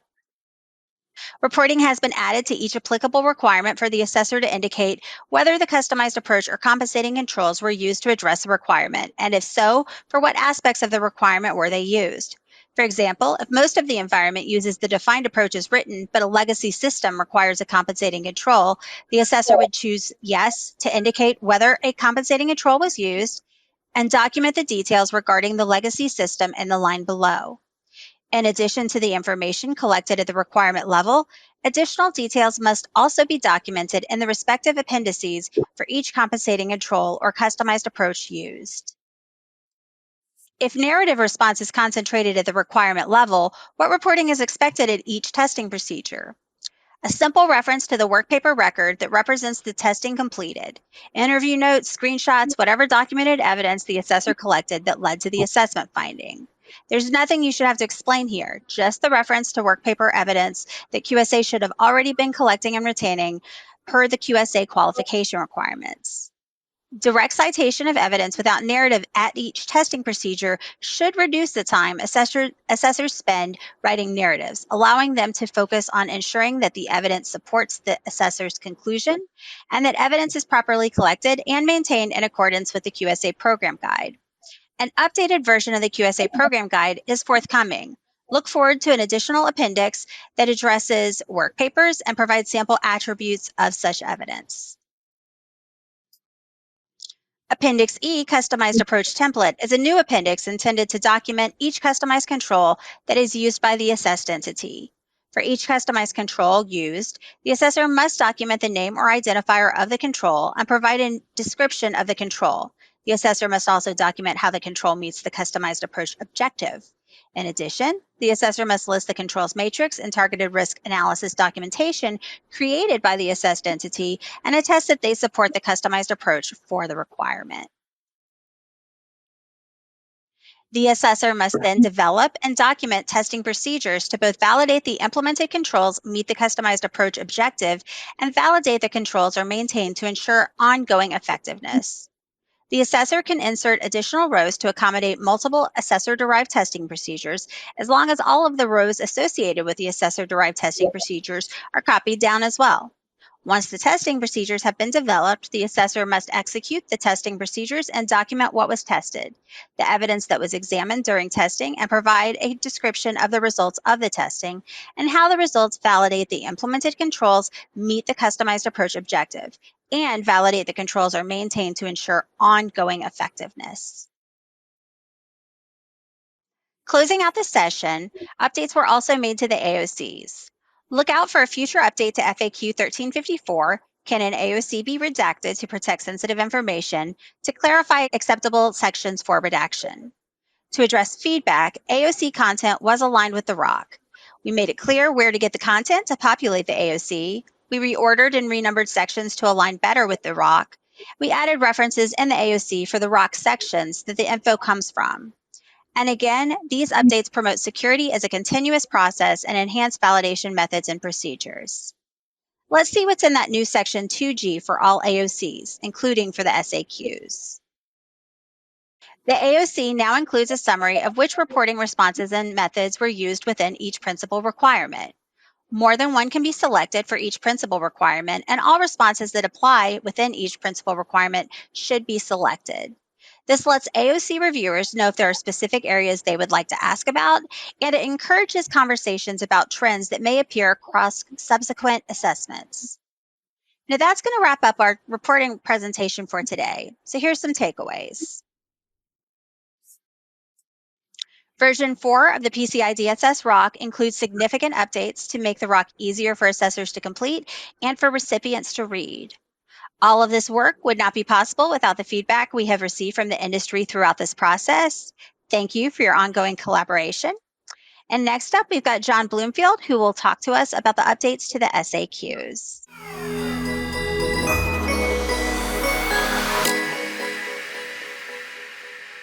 My name is John Bloomfield, and I'm a standards manager here at the Council. I'm going to be talking about self-assessment questionnaires, or SAQs, and giving you some insights about the changes that are coming with PCI DSS version 4. So to begin with, I wanted to give a quick recap on self-assessment questionnaires and who they apply to. Self-assessment questionnaires are validation tools that help organisations report their compliance to PCI DSS. And there are several different types of SAQs, and depending on how an organization receives payments will depend on the SAQ they need to complete. Ultimately, who can complete an SAQ will be decided by the payment brand programs and merchant banks, but on the whole, SAQs are intended for a range of different organizations, provided they meet specific eligibility criteria. So what we have here are the current SAQs for PCI DSS version 4. We have 8 SAQs for merchants and 1 SAQ for service providers. Although we have discussed revising SAQs, considering some of the significant changes that we've got with PCI DSS version 4, we've kept the naming conventions and the general approach to SAQs the same. However, before I move on to some of the key changes for the SAQs, I wanted to mention one point where we've seen significant confusion, and that's with outsourced services. And what I'm about to say applies to both PCI DSS version 4 and 3.2.1. It's a common belief that if a merchant has outsourced all of their payment services, they don't need to complete an SAQ. And that's simply incorrect. If you're a merchant with a merchant ID and have outsourced all payment card functions to a PCI DSS compliant service provider, you will still have some responsibilities. Admittedly, these responsibilities will be reduced. However, as a merchant, you will still have some reporting obligations. So let's start with some of the changes in the SAQs for merchants. Well, to start with, we've got additional guidance that's been added to the introduction, and throughout the document, we've added tips and notes to help complete the SAQs. You'll also notice that some sections have been moved to align the content with the PCI DSS Report on Compliant Attestation of Compliance documents. And notably, a new section has been added to provide a summary of the assessment. Again, this is going to bring SAQs in line with other PCI DSS documents. Many of you will be aware that there are many new requirements in PCI DSS version 4, and it will be of no surprise that many of these changes are reflected in the new SAQs. So here are some of the highlights of the requirement changes for the SAQs. So starting with SAQ-A, and this SAQ is applicable to those card not present merchants who have completely outsourced all payment card functions to a PCI DSS compliant third-party service provider and who have no electronic storage, processing or transmission of any payment card data on their systems or premises. Additionally, for e-commerce merchants, all elements of the payment pages and forms are delivered to the customer's browser and they originate directly from a PCI DSS compliant third-party service provider. So the key changes for this requirement include all payment page scripts are loaded and executed in the consumer's browsers are being managed. A minimum level of password complexity is enforced when passwords are used as an authentication factor, and that change and tamper detection mechanisms are in place to detect unauthorized modifications to the headers and content of payment pages. The most significant change, however, is that quarterly ASV scans are required. This means that merchants will need to perform an external vulnerability scan at least once every 3 months and after any significant change. Many of you will be aware that the attacks on e-commerce merchants are on the rise, and these requirements are providing merchants with both protective and detective controls to mitigate those threats. There are frequent notes in SAQ-A that explain how these requirements apply to the environment, and we are looking at developing further guidance material for SAQ-A merchants. So SAQ-AEP, and this is for those e-commerce merchants that have outsourced their payment card processing to a PCI DSS compliant third party, and they have websites that don't directly receive payments, but they can impact the security of the payment transaction or the integrity of the page that accepts the customer's payment card data. Again, there will be no electronic storage, processing, or transmission of payment card data on the merchant systems or premises. So, in addition to the items that I mentioned for SAQ-A, some of the key requirements added to SAQ-AEP include conducting a targeted risk analysis for system components to determine that they are not at risk for malware, the implementation of mechanisms to detect and protect personnel against phishing, the creation of an inventory of bespoke and custom software and third-party software components, the management and application of user accounts. There is also requirements for MFA, and that's now being needed for all access into the cardholder data environment. And automated log mechanisms are used to perform log reviews. And finally, security awareness training is conducted that includes awareness for threats against, for example, phishing and social engineering. Now, as a recap, SAQB is for merchants who are using imprint machines with no electronic payment card data storage or have got standalone dial-out terminals with no electronic payment card data storage. The main changes for SAQB are the inclusion of a policies and procedures requirement for stored account data. It's important to highlight that the policies and procedures requirements throughout the SAQs aren't really new requirements, but they reflect a reorganization. In previous versions of PCI DSS, many policies and procedure requirements were listed throughout the standards. However, now these have been consolidated so that they're listed at the start of each requirement. So SAQB IP is for merchants using standalone PCI listed approved PTS terminals with an IP connection to a payment processor. And again, they've got no electronic payment card data storage. So like SAQB, there have been minimal changes with just the addition of policies and procedures for the protection of storage account data and also restricting physical access to cardholder data. So SAQC is for those merchants with payment application systems connected to the internet and who have no electronic payment card data storage. Once again, we have the policies and procedures requirements that have been added. There's also a targeted risk analysis for the system components to determine that they're not at risk for malware. We've got the phishing protections and security awareness training. There are several new requirements for the secure software development, and this includes developing bespoke and custom software securely, training software development personnel, performing manual code reviews, and ensuring techniques are used to prevent common software attacks. There are also the management of access control privileges. We've got multi-factor authentication protections, including that MFA systems are configured to prevent misuse. And finally, we've got some requirements on logging and time synchronization. And these include having an automated log mechanisms that can be used to perform log reviews. We've got system clocks and times being synchronized, and that the time and log data are being protected. SAQ CVT, and this is for merchants with payment application systems that are connected to the internet, again with no electronic payment card data storage. And this SAQ is for those merchants who manually enter a single payment card transaction at a time via a keyboard into an internet-based payment terminal solution that is provided and hosted by a PCI DSS compliant third-party service provider. And the requirements we have here, we've got the addition of the policies and procedures, requirements for malware scans on removable media, and the protection against phishing and security awareness training. So SAQ P2PE. SAQ P2PE is for those merchants using a validated PCI-listed point-to-point encryption solution to process payment card data, no electronic card payment data storage. So similar to B and BIP, the SAQ's main changes are focused around those policies and procedures requirements. And that leaves us with SAQD. And in short, all PCI DSS version 4 requirements are included. However, there are some slight variations for merchants and service providers.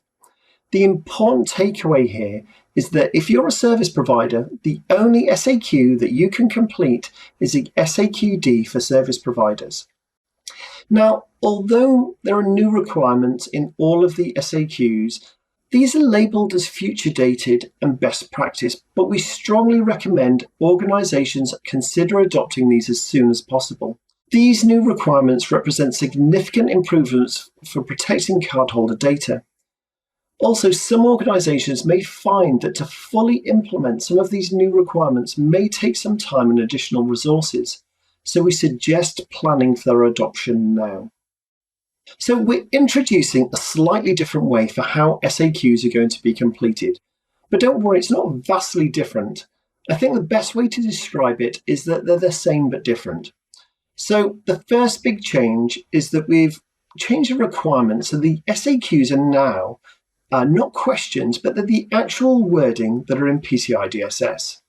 Additionally, the reporting responses have also changed. So instead of yes or no answers, the responses would be in place or not in place. Here we have a snapshot of part of an SAQ, and at first glance, it looks like an SAQ from PCI DSS 3.2.1. The self-assessment questionnaires now have a lot more information embedded within the documents. The applicability notes give the merchant additional information, including details on how the requirement is interpreted in the context for the entity, scoping, and how the requirement applies. Importantly, these notes are an integral part of the assessment and must be fully considered. Additionally, the applicability notes also include information for future dated requirements.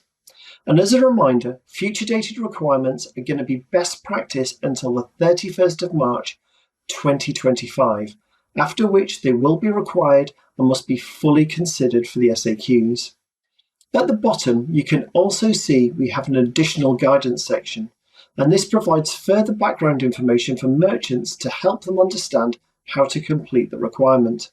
In the response section, we now have slightly different reporting options, and only one of these responses should be selected for each requirement. So for merchant SAQs, we have in place with compensating controls, in place with remediation, not applicable, and not in place. Now, some of you may have noticed that there are different reporting options compared to a PCI DSS report on compliance. For example, the customized validation is not an option for the SAQs and can only be used in the report on compliance. Additionally, the not tested response is also not an option for the majority of the SAQs, and it's only being permitted in SAQD. And this is because SAQs are created for a specific type of environment based on how a merchant stores, processes, or transmits account data. Put simply, SAQs specify the PCI DSS requirements that apply to a particular environment, and consequently, all the requirements must be tested. At the start of each SAQ, we've got a detailed explanation of all the response terms and information on how they should be used. So I mentioned at the start of the presentation about the addition of a summary of assessment findings in the SAQs. The main part of a self-assessment questionnaire, individual requirements are listed in turn, and the summary of assessment findings provides a snapshot of all those responses at a high level. So unlike the response section for an individual requirement, the summary of assessment section allows for multiple responses to be entered, so it accurately reflects the results of the whole assessment. Importantly, the inclusion of this summary assessment findings brings the SAQ documents in line with the other documents, such as the ROC AOCs, and it provides reporting transparency as it helps entities and report reviewers better understand the results of an assessment. The majority of SAQs are only for merchants, and the only SAQ a service provider can complete is that SAQD for service providers. If a service provider is not permitted to complete an SAQ, they will need to complete a full assessment. So unless otherwise instructed by a payment brand or acquirer, a service provider should complete an SAQD for service providers. The SAQs for service providers are broadly the same when considering the structure and layout. In contrast, the SAQD for service providers, although sharing some similarities, also has some marked differences. In addition to the requirements listed in PCI DSS version 4 for merchants, the SAQD for service providers has some requirements that are only for service providers, and there are also some additional reporting options. The most notable changes are at the start, where the service providers have some new sections to complete.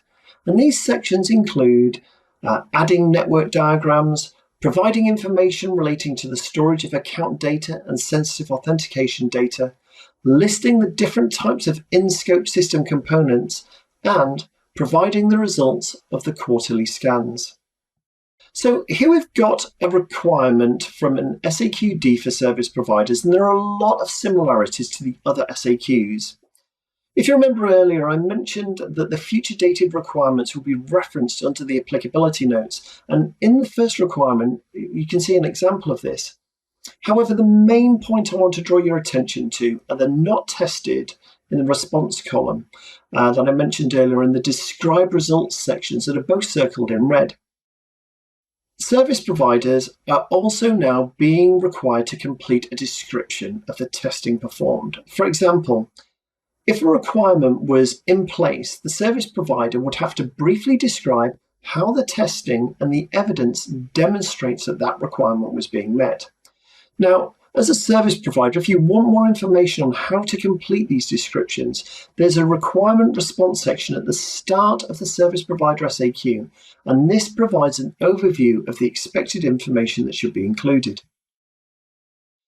Outsourcing is common practice these days, with businesses of all sizes finding it preferable rather than having to train in-house staff and maintain facilities and equipment. Additionally, outsourcing can also provide industry expertise and access to current technologies, all while reducing costs. However, outsourcing merchants are often fully reliant on a service provider's controls, and as a result, if the security controls at a service provider fail, the data and assets of not just one, but hundreds or thousands of companies can be put at risk.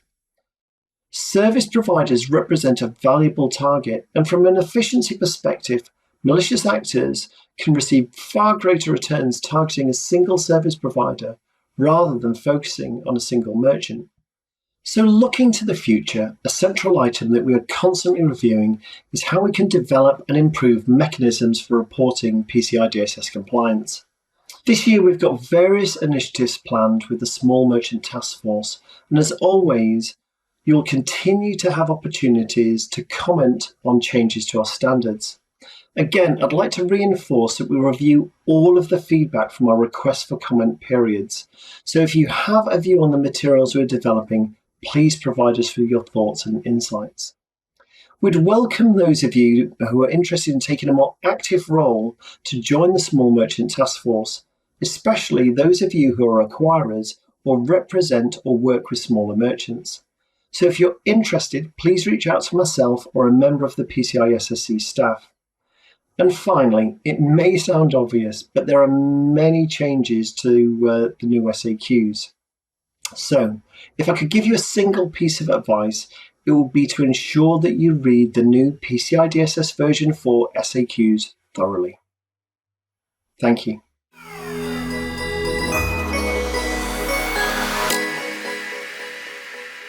Hello, everyone. My name is Elizabeth Terry, Senior Manager, Community Engagement with the PCI Security Standards Council. And today I'd like to talk to you about preparing to move to PCI DSS version 4.0. So who needs to move to PCI DSS 4.0 and who needs to prepare for that? So there are numerous players in the payments industry that are impacted by this new version of PCI DSS. You have your assessors who are going to come in and do that PCI DSS version 4.0 assessment. Any entity who must comply with PCI DSS, and then other PCI SSE program participants focused on or might be impacted by PCI DSS version 4.0, like PCI professionals or vendors. So first, let's chat about the assessor training. So version 4.0 transition training and exam is online and it is free and is included as part of your qualification. This is not a proctored exam through Pearson VUE. It is in addition to and does not replace any version 3.2.1 requalification training that you're required to take. So QSAs must take the PCI DSS version 4.0 transition training and pass the exam per the program guide and the qualification requirements to be eligible to perform a PCI DSS 4.0 assessment. So one exam retake is offered for a fee to the QSA should they need a second go at the exam.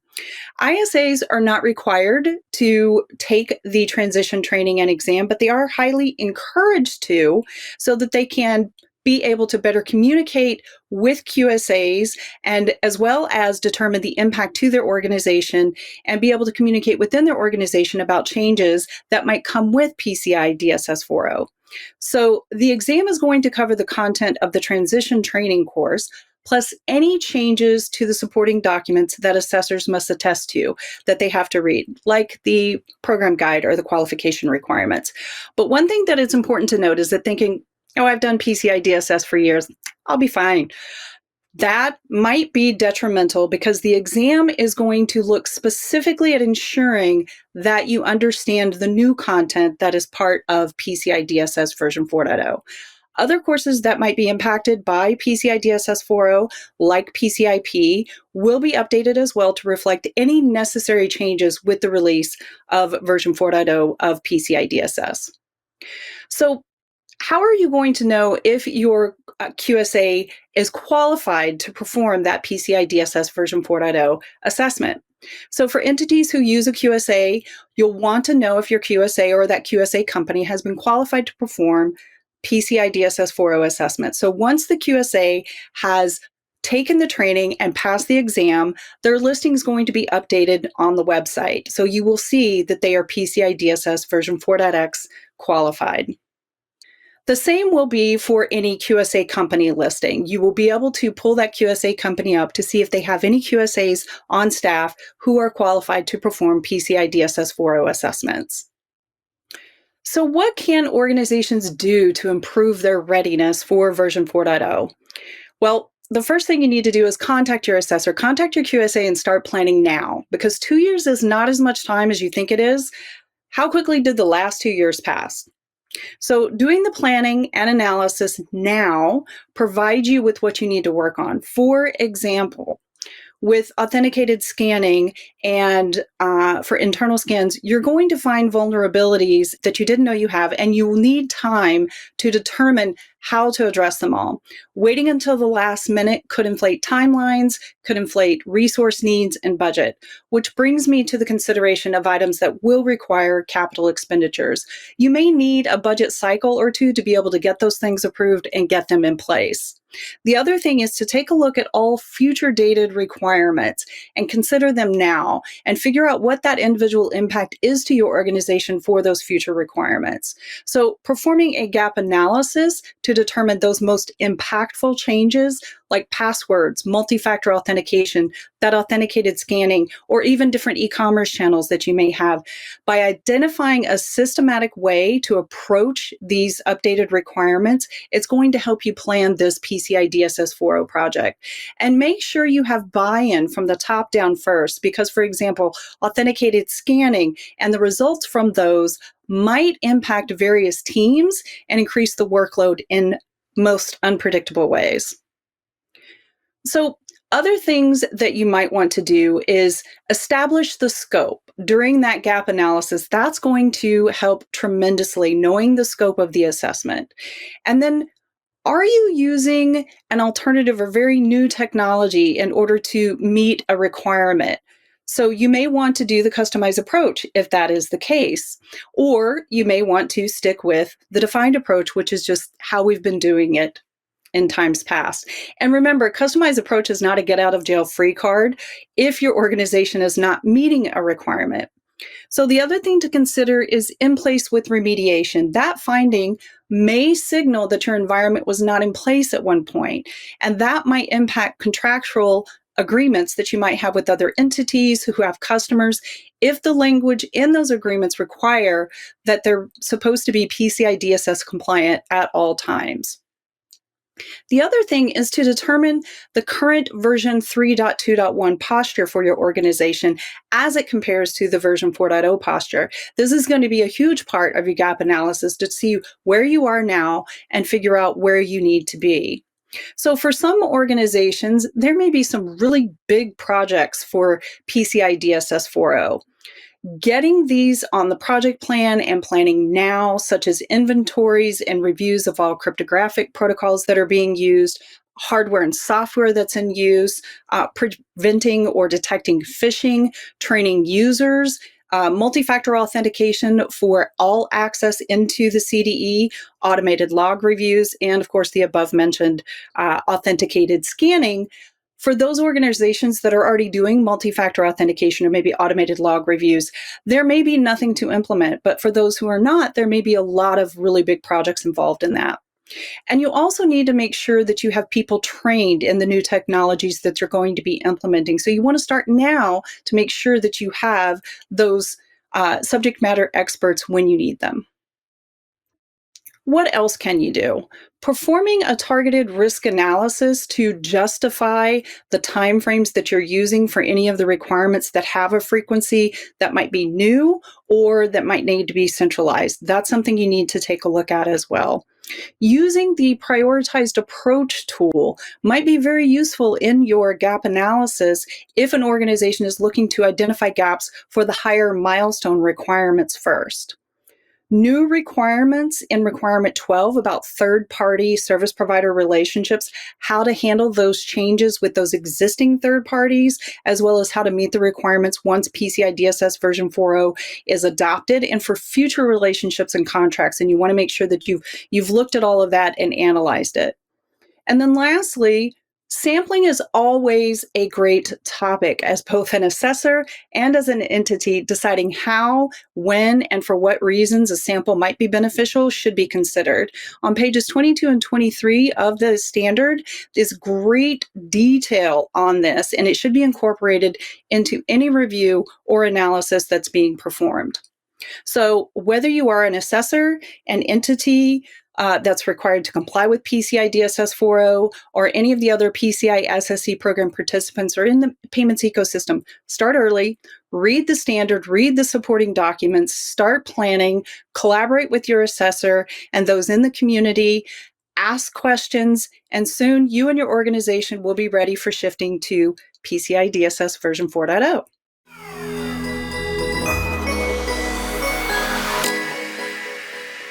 Hi, my name is Lindsay Goodspeed. I'm the Senior Manager of Corporate Communications at PCI Security Standards Council. Today, I'm going to go over some of the educational resources the Council has created to help educate the industry on PCI DSS version 4 and where to find some of those resources. So there are three important facets to learning new material: knowing where to find the information. Once you've found the information, using the right sources to help you learn. And in order to get a deeper understanding of the material, collaborating with others to gain perspectives and insights. I'll discuss some key places you can find resources to keep up to date on all things PCI DSS version 4. We've created a variety of different resources to help explain changes made to the standard, and I will go over some of those resources. Learning from others helps you understand the material by taking into account different perspectives. To help, I'll discuss ways you can collaborate with industry colleagues to further your understanding of the standard. So as the quote mentions, you don't have to know everything, you just have to know where to find it. I'm going to go over some locations on the PCI website where you can find some really good educational resources. The first is an obvious one. This is the PCI SSE document library. This is where you can find the PCI DSS documents, including standards and program documents. That's located on the PCI website. The next is the PCI Perspectives blog.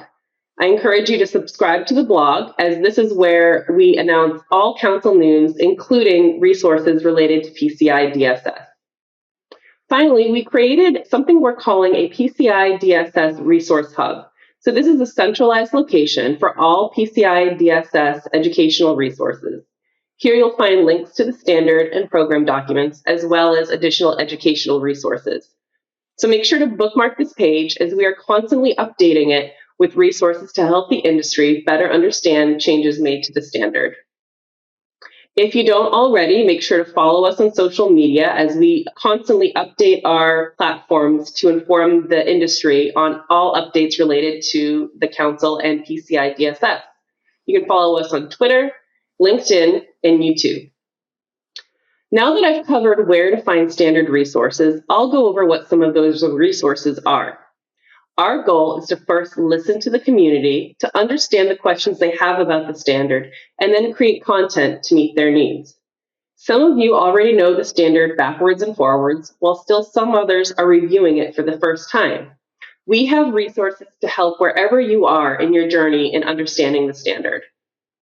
So the first item I want to bring to your attention is the PCI DSS version 4.0 at a glance.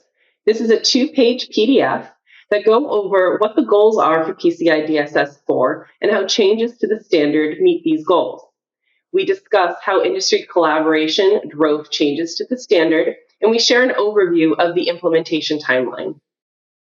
The next item I want to bring to your attention is a video called PCI DSS, A First Look.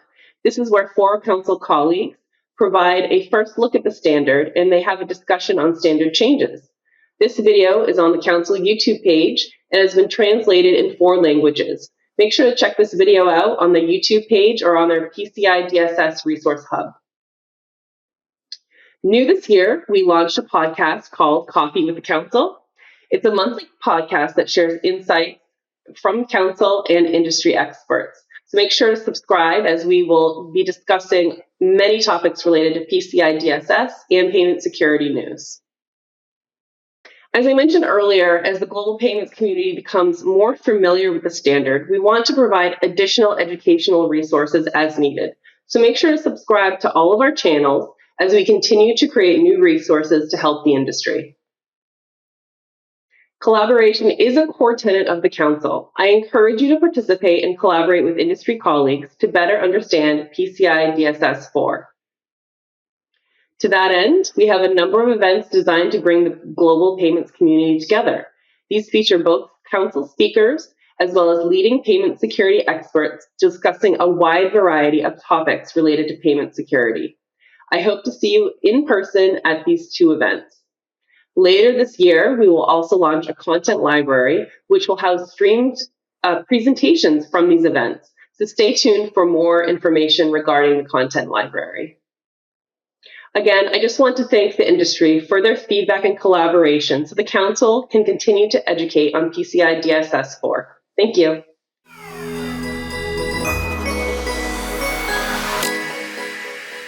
Well, we're almost at the end of our global symposium. I hope it's been useful and has answered some questions for you. I'm Lauren Holloway again, and I will close with a wrap up of today's sessions and some final information about what is still coming. First, we heard from Emma Sutcliffe, and I want to reiterate her comments. We really do appreciate the industry feedback and global collaboration that has helped build version 4. It really has been fundamental to the evolution of PCI DSS. Things have changed down the path to version 4, but the 4 goals that we developed in the beginning have directed us, along with the industry feedback, to what PCI DSS is today. So please believe us when we say your input and feedback has been instrumental and has led to a custom-built version of PCI DSS that will help secure payment data into the future. My session walked you through significant updates to the introductory sections of the standard. Some updates support Goal 1 to ensure the standard continues to meet the needs of the payments industry, including clarifications to intent for PCI DSS applicability and scoping, and third-party relationships. I also talked about new sections that support the goal to provide flexibility to support different methods to achieve security, such as the descriptions of timeframes section and the approaches for implementing and validating PCI DSS version 4, including the defined approach and the customized approach. Also, please note that the glossary is now included in the standard at Appendix G. A lot of time was spent on these updates to answer questions we received, to respond to feedback, and to generally make it all more meaningful and understandable. So please take a time to read these sections. There's lots of good information here. Next up was Candace's and Joel's session on the new and updated requirements in version 4, again supporting PCI DSS version 4 goals in different ways. For a goal of providing flexibility to support different methods to achieve security, they talked about the targeted risk analyses, which allow entities to determine the frequency of certain activities to align with their business needs and based on the results of their risk analysis. They also mentioned updates we made to ensure the standard continues to meet the needs of the payments industry. And this includes updates to authentication, such as the new requirement for multi-factor authentication for all access into the CDE, effective as of March 31st, 2025. There are also 2 new requirements to provide phishing protection, both technical processes to protect personnel and security awareness to inform personnel. And there's also 2 new requirements to address e-commerce skimming attacks. For the goal to encourage security as a continuous process, we talked about new requirements for roles and responsibilities. It really helps people to continue to do the right thing if they know what's expected of them. And also they mentioned annual scoping confirmation for assessed entities. You can't protect it if you don't know you have it or if you don't know where it is. Next up was Mark and Tom's presentation, and this was all about our second goal for flexibility. The introduction of the customized approach in version 4 specifically supports that flexibility goal. Whether your organization wants to continue with a defined approach or use a customized approach for some controls, that depends on what the goals of your organization are. As Mark and Tom reminded us, talking to a trainer is usually a good idea if you need help or if you have any questions. In the new approach to reporting, Brandy and I told you about changes that we made to PCI DSS version 4 that resulted in changes to reporting, especially in a reporting compliance and in the attestations of compliance. For example, related to our second goal for flexibility, we need to update the reporting to support the new customized approach validation method. And related to our third and fourth goals to promote security as a continuous process and to enhance validation reporting, there are new reporting options now for partial assessment and in place with remediation. Both of these help provide reporting transparency and help entities and report reviewers better understand the results of an assessment. We also made updates to the reporting compliance template and the attestations of compliance to reflect these new reporting options. If you haven't already, we really encourage you to listen to the reporting session to learn more. John Bluefield covered updates to the self-assessment questionnaires and their attestations of compliance. Of course, we added the new PCI DSS version 4 requirements as applicable into each SAQ. John summarized the goals of each self-assessment questionnaire and key changes and updates made, including highlights of some of the requirements added to each self-assessment questionnaire. He also told you about updates that we made to the service provider self-assessment questionnaire to provide more pertinent info for viewers of that self-assessment questionnaire. We will continue to evaluate self-assessment questionnaires and work with our stakeholders to see if further enhancements are warranted. Elizabeth's presentation on preparing to move to version 4 included some good hints. Number one, you don't have as much time as you think you do. I know 2 years seems like a long time, but it's really important to start planning now. Implementing PCI DSS version 4 for your organization may include some big projects. It's important to start working with your assessor, maybe have them perform a gap analysis to see where you are and where you need to be, what time, budget, resources you might need would all be helpful. It's also important to train your people so they're ready with the new technologies that you implement. We can help. We've provided plenty of added guidance in each requirement. There's our PCI training team. We don't want to scare you, but we don't want you to wait until the last minute either. So please let us know what questions you have, and we can help you by creating resources or point you to the resources we already have. We want to be your partner and help you in this journey. Lindsay talked about our educational resources. If you want to stay up to date with news and resources related to version 4, you can review the PCI DSS version 4 at a glance. You can watch the first look at PCI DSS version 4 video, and you can listen to Coffee with the Council podcast. And be sure to subscribe to our blog and bookmark the PCI DSS version 4 resource hub. You can find links to all these resources that I'm talking about here in the resource hub.